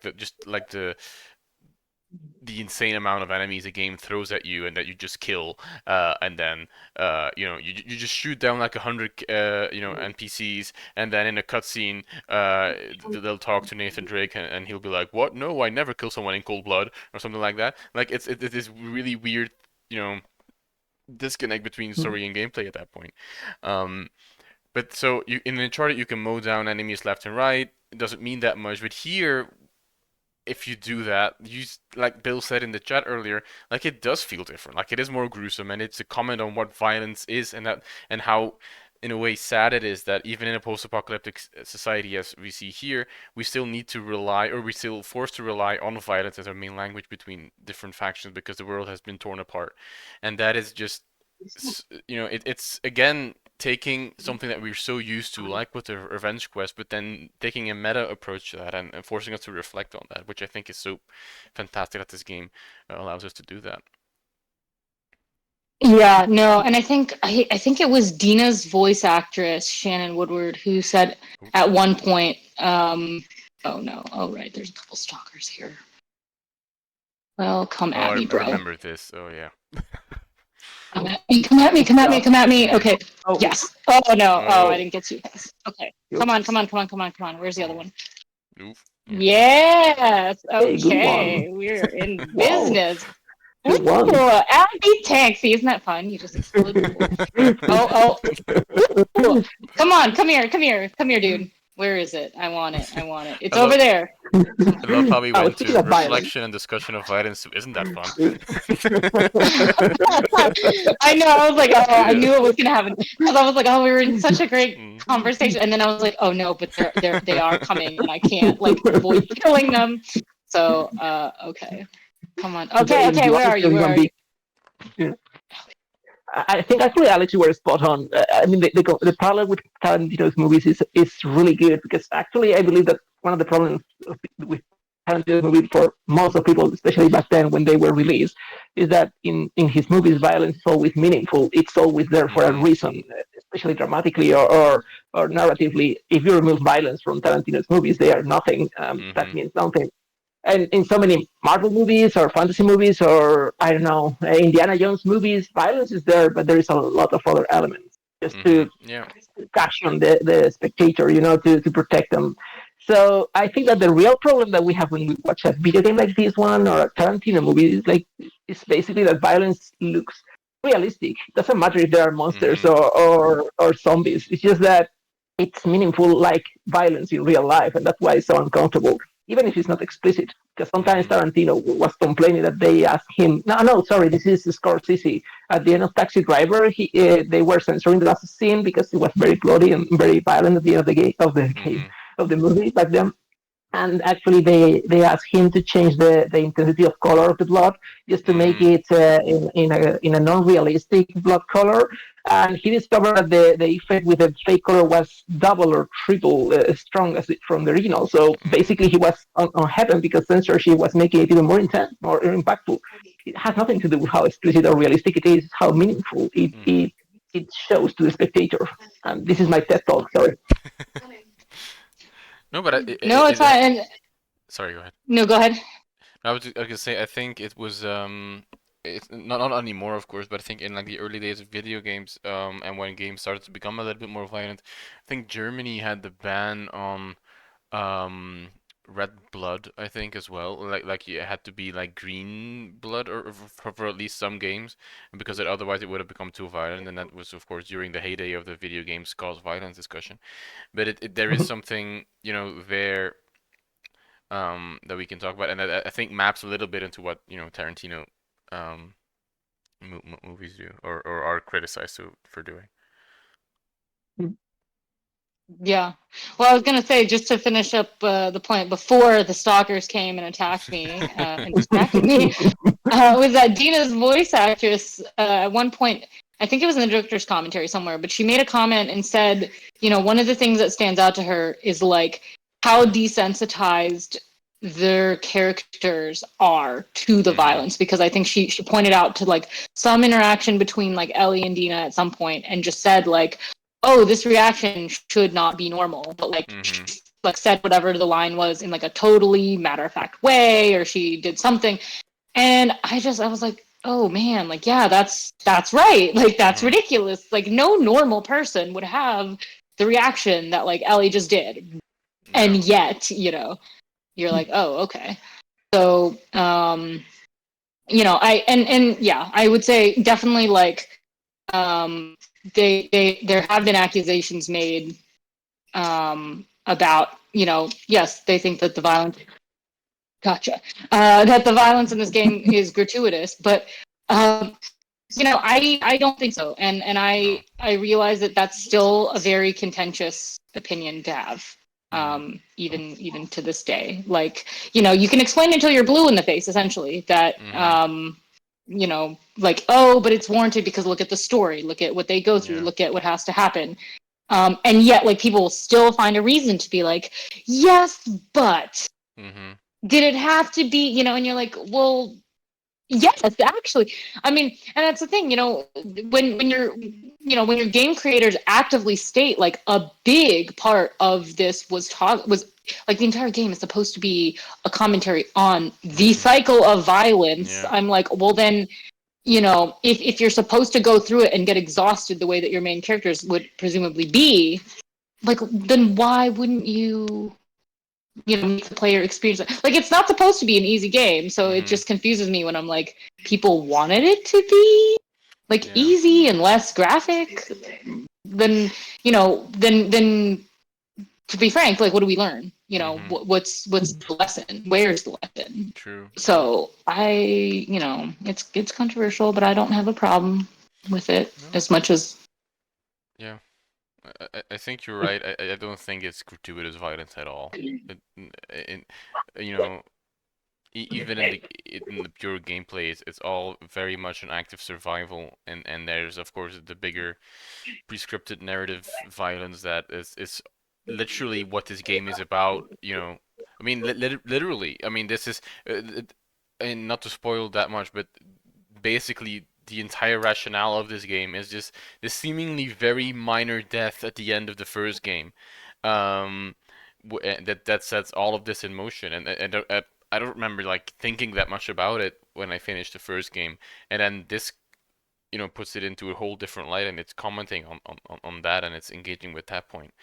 And I've forgotten what other point I wanted to make. But oh yeah, that I think it is maybe becoming more indicative of a current generation of gaming. I think God of War is having the same evolution, where in 2000, I mean, the early God of War games, that is the epitome of gratuitous violence, right? It is actively like, killing almost because it's fun, or I guess that's what Kratos is in the very first games. In 2018, he doesn't want to kill anybody. The only thing he wants to do is protect his son, and if killing is the only way to do so, then so be it. But that's not what it's happening there. It's not gratuitous anymore, by any means. And it's scholars, game study scholars have noted like, it's a consequence of the fact that the game designers have grown up between 2000s and now. They've become parents. I think there's a couple of scholars who use the term the dadification of video games, because at a certain point you get these games like The Last of Us 1 and like God of War, where you're playing as a father and you're taking care of a child, and there's actually a large imbalance between games where you play as a caring father and games where you play as a caring mother, because that doesn't happen that much at all, as far as I know. And what's also interesting is both of these franchises that I'm talking about now are PlayStation exclusives, or originally at least PlayStation exclusives. So I think it's easy to generalize, but I think PlayStation exclusives are maybe from the get-go more interested in enticing and compelling narratives than maybe Xbox games are. They seem to be more shooter based, I think. But I don't want to generalize. But it's like a new trend maybe, or a new tendency in storytelling that we tend to maybe see primarily on PlayStation systems. Also with the Final Fantasy remakes, for example. But yeah, and I'm really interested in seeing how this goes further, and how we start to redefine video game languages and video game conventions. And this is one of the best examples of that at the moment. Oh, Yeah. yeah. No, yeah, no, I totally agree. I mean, I think, I haven't like noticed a trend in which games from which systems per se have like the which system has the most games with like the maturity rating versus the more friendly. But yeah, I think it is an interesting trend. But I also think that yes, I think you can try to limit it based on if it's an exclusive to like if it's a PS exclusive or whatever. Yes, you are limiting your audience in a way that So I know a lot of people who desperately want to play the original first Last of Us, but they're like, I can't because I'm limited. Yeah. And I do think that's a shame because it's a great story that I think that everyone should experience. Again, there's a reason why people are like, it's one of the best games of all time. Yeah. Oh shit. Absolutely. No, I didn't balance there. Sorry. I was like, no. Of course. I wouldn't die this whole time from normal combat. It's like falling off a beam. We can cut this out. It's This is fine. fine. Just be fearless. It's like I'll just be fearless. I'll just be fearless. See, we're good. But yeah, no, I mean, so I think it's a shame that you've cut out a swath of people who might actually really really enjoy playing this game. But it does give you, if you're a parent or something, it does give you a certain amount of choice. Again, choice. I'm like, why does it always come down to choice in some way or another? Like it always will. But I think we've gotten better about it, as the stories have gotten better and the reasoning, right? Because, I would say, earlier games in order, okay, maybe it was like a bit gratuitous in terms of the violence for reasons, but, no, we've gotten like a lot better, and I appreciate how clearly more thought has gone into it, This building is disgusting, and I love how I love this one comment that Abby says. I think she said it just a little while ago, where she just goes, "Lev, I hate this building." But by the way, I'm seeing that we're already been going for 2 hours, which is usually when we cut off. I do want to have like a final question or a final discussion that I think might be good to end things on. There have been rumors, there have been discussions of a potential Last of Us Part 3. If that ever happens. Oh no, wait. First, should there be a Part 3 in your expert opinion? And if so, what should be in it, or what could be in it? What could it revolve around? How can they take the thematic things that they've done with this and the first one to the final conclusion, maybe? And I'm interested to hear your thoughts about that. Yeah. Oh, okay. It's hard. Also, I'm just gonna stop the gameplay here because we have this beautiful view of the Ferris wheel, and the rest is just gross more hotels. So this is a good place to just pretty to look at. So it's interesting because I'm of two minds of it, and I hate that because I want to just like get behind an answer and be like yes. So the gamer in me and the lover of these characters and this world that they've created. I absolutely want a part 3. I think it would be awesome to complete the story and have it be this wonderful trilogy. The other half says, does it need a part 3? And it's in line with what Neil says in his interviews. He said, it doesn't need one. Like, if it ended there, it would be fine. Now, sure, there's questions.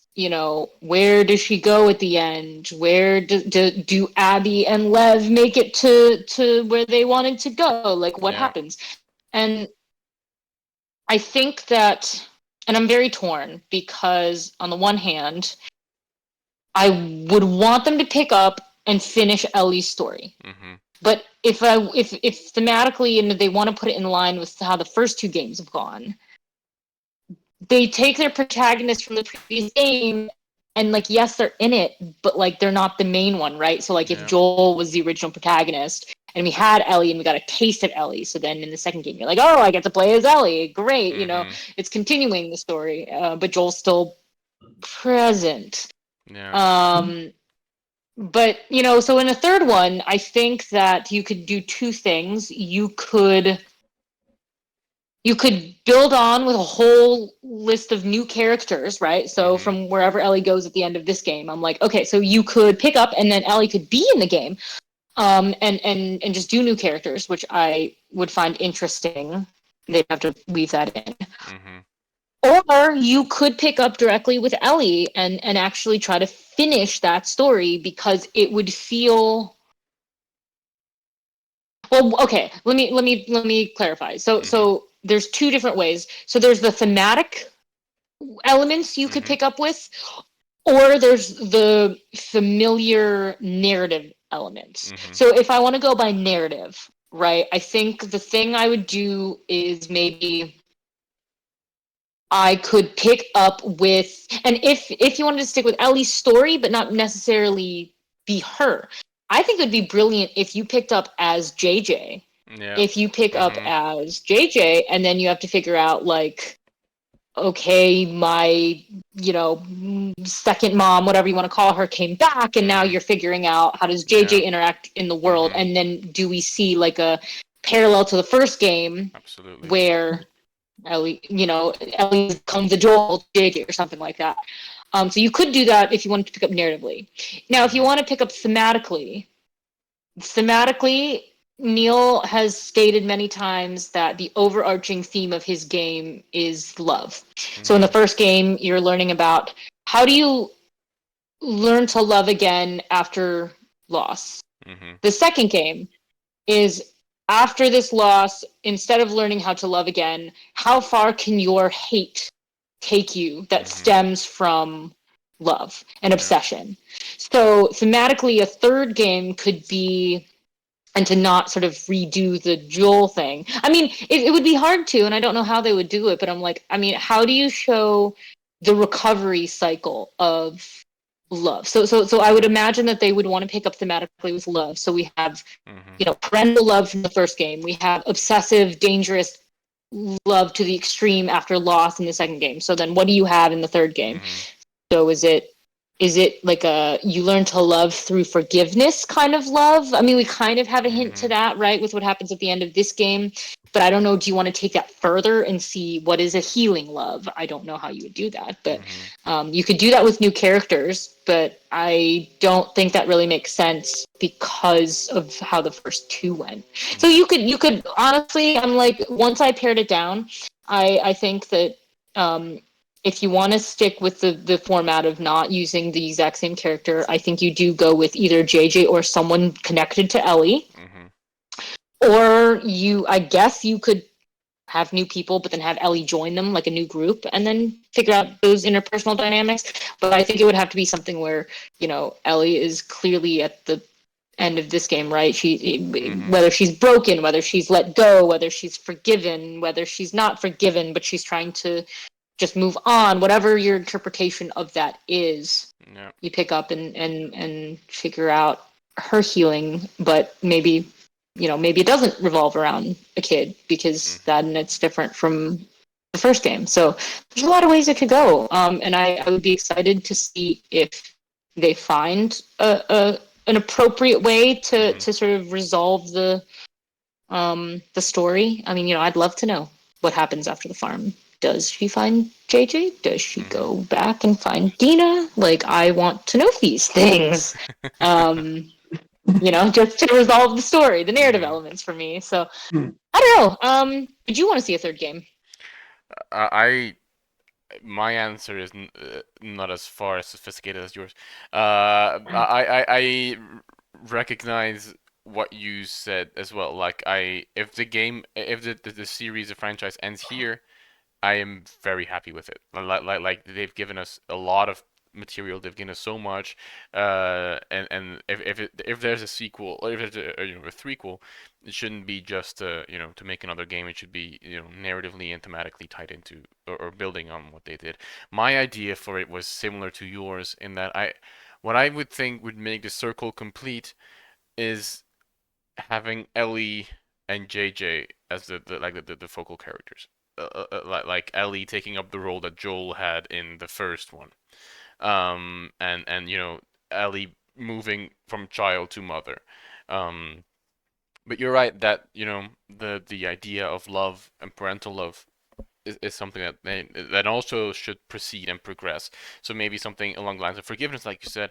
I was also thinking about trauma, responsibility, which they've also kind of hinted at here, but could get a new dimension with Ellie as a mother character herself. And again, like I said, something that we haven't really seen in video games that much, like playable mothers as opposed to fathers, for example. I think that could be really beautiful statement. I don't know how Abby ties into all of that, to be honest. Like, I don't know if there's a third part, which role could she get?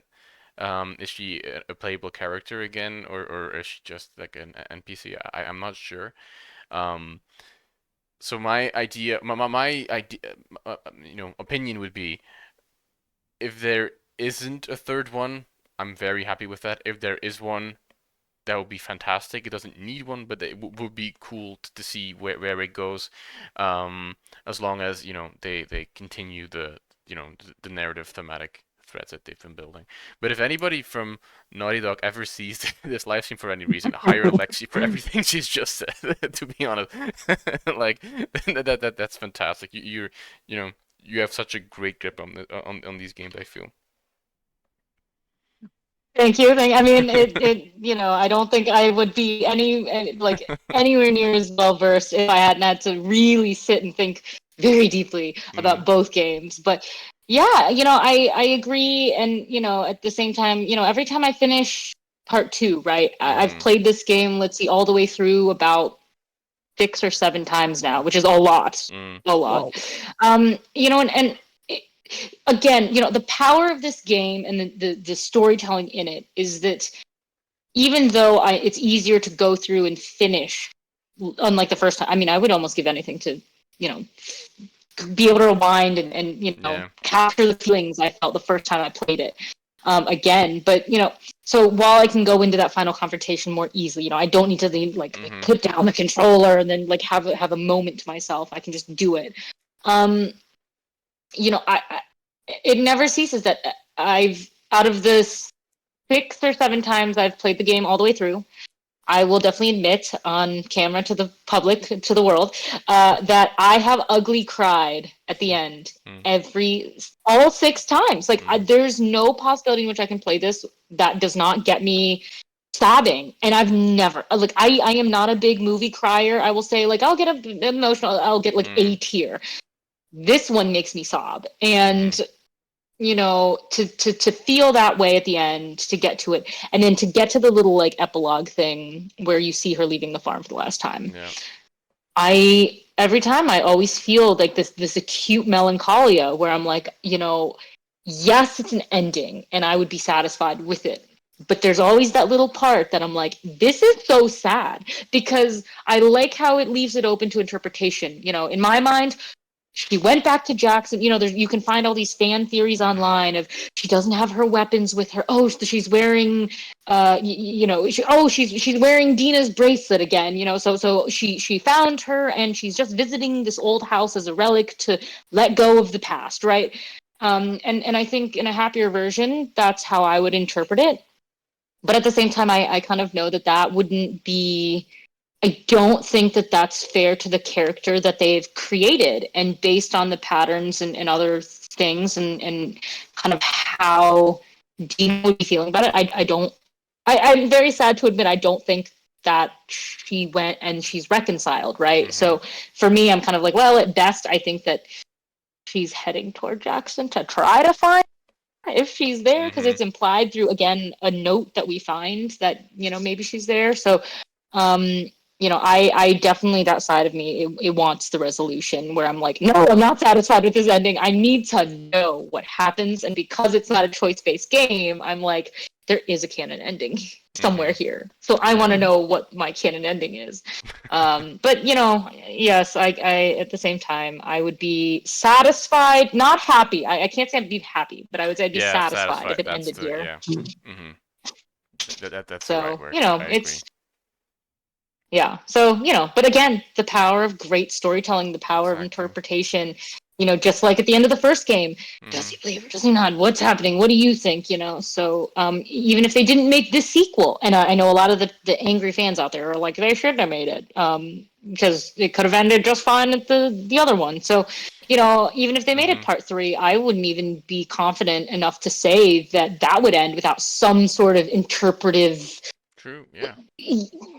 question. So then do we feel that it's resolved? But at the same time, if I'm being realistic, because the HBO show is popular and because of all these other things, it's such a bankable, marketable game franchise that also I think that Naughty Dog would be kind of stupid to not take advantage of the renewed interest that like Yeah. you didn't paint yourself into a corner. True, but at the same time, it's also like this is something that the God of War developers have said, and it's like, so the first one came out in 2013, so that was in development, I guess, from around 2010, and we're now 2024, so that means it's 14 years of some people's lives who, thinking about these games, and at a certain time, like with the God of War people, did this at the same like if a one God of War saga now takes about 10 years, and it's like at a certain point you want to move on to different things as well because that's a huge part of your life, and I would imagine that I could see that happening with something like this as well, regardless of how beautifully crafted storytelling this is, because this is peak video game storytelling, no matter there's no way around it, I think. um so I can also see it there, like with Naughty Dog wanted to maybe pursue something else. They were working on a multiplayer game, but then got canceled, I think, earlier this year or the 2023, I mean, which was sad. Um, but yeah, I personally hope we see a part three. And if they do, I'm completely, I trust Naughty Dog completely, to make it into perfection like they did with the first two, I think. Yeah, no, for sure. You know what? I'm kind of like, if Neil Druckmann wants to just like make part three and then retire, Yeah. I'm like, that's fine. That's fine. Just make Yeah. me a part three and then just go away. You can retire into the sunset, see your Yeah. kids. Like, just give me part three. Yeah. Don't not dream about clickers again. But yeah. All right. So if Yeah. there's Oh man. Sorry. anything, Yeah. yeah, if there's something you want to add before we stop, Mhm. this is the moment. But I think this is a nice way to end the stream. If not, then okay. Yeah, thanks everyone for joining. This will be saved on Twitch and YouTube almost instantaneously after we stop. Thank you so much, Lexie, for playing and bearing with our technical problems, for your genuine expertise with this game and knowing everything about it. It's been so fantastic talking to you about this. Thank you, Chad. Thank you, David, for being here as well, and for your takes. So we are taking a little break for Friday streams next week, because it's a holiday and we need some sleep. But the Sunday streams are continuing this Sunday. So so Jacob and Kate and Brianna will be back with the Hittite playthrough of Total War Pharaoh. So stay tuned for that. They're going live at 1 p.m. EDT. I don't think there's anything else. Oh, we'll be back after the break with another retro gaming special, and maybe David can announce which game we'll be playing. Yeah, because this time I remember, and it's Wrath of the Gods. So yes, brace yourself for very bad graphics, but very interesting story. Yeah. So, thank you, Alex. Yeah, no, so thank you everyone for And being of course, here. Enjoy your evening, night, afternoon, whatever it is where you are. I know we're in very different time zones at the moment. And yeah, enjoy the Easter weekend and the holidays. Bye, everyone. bye.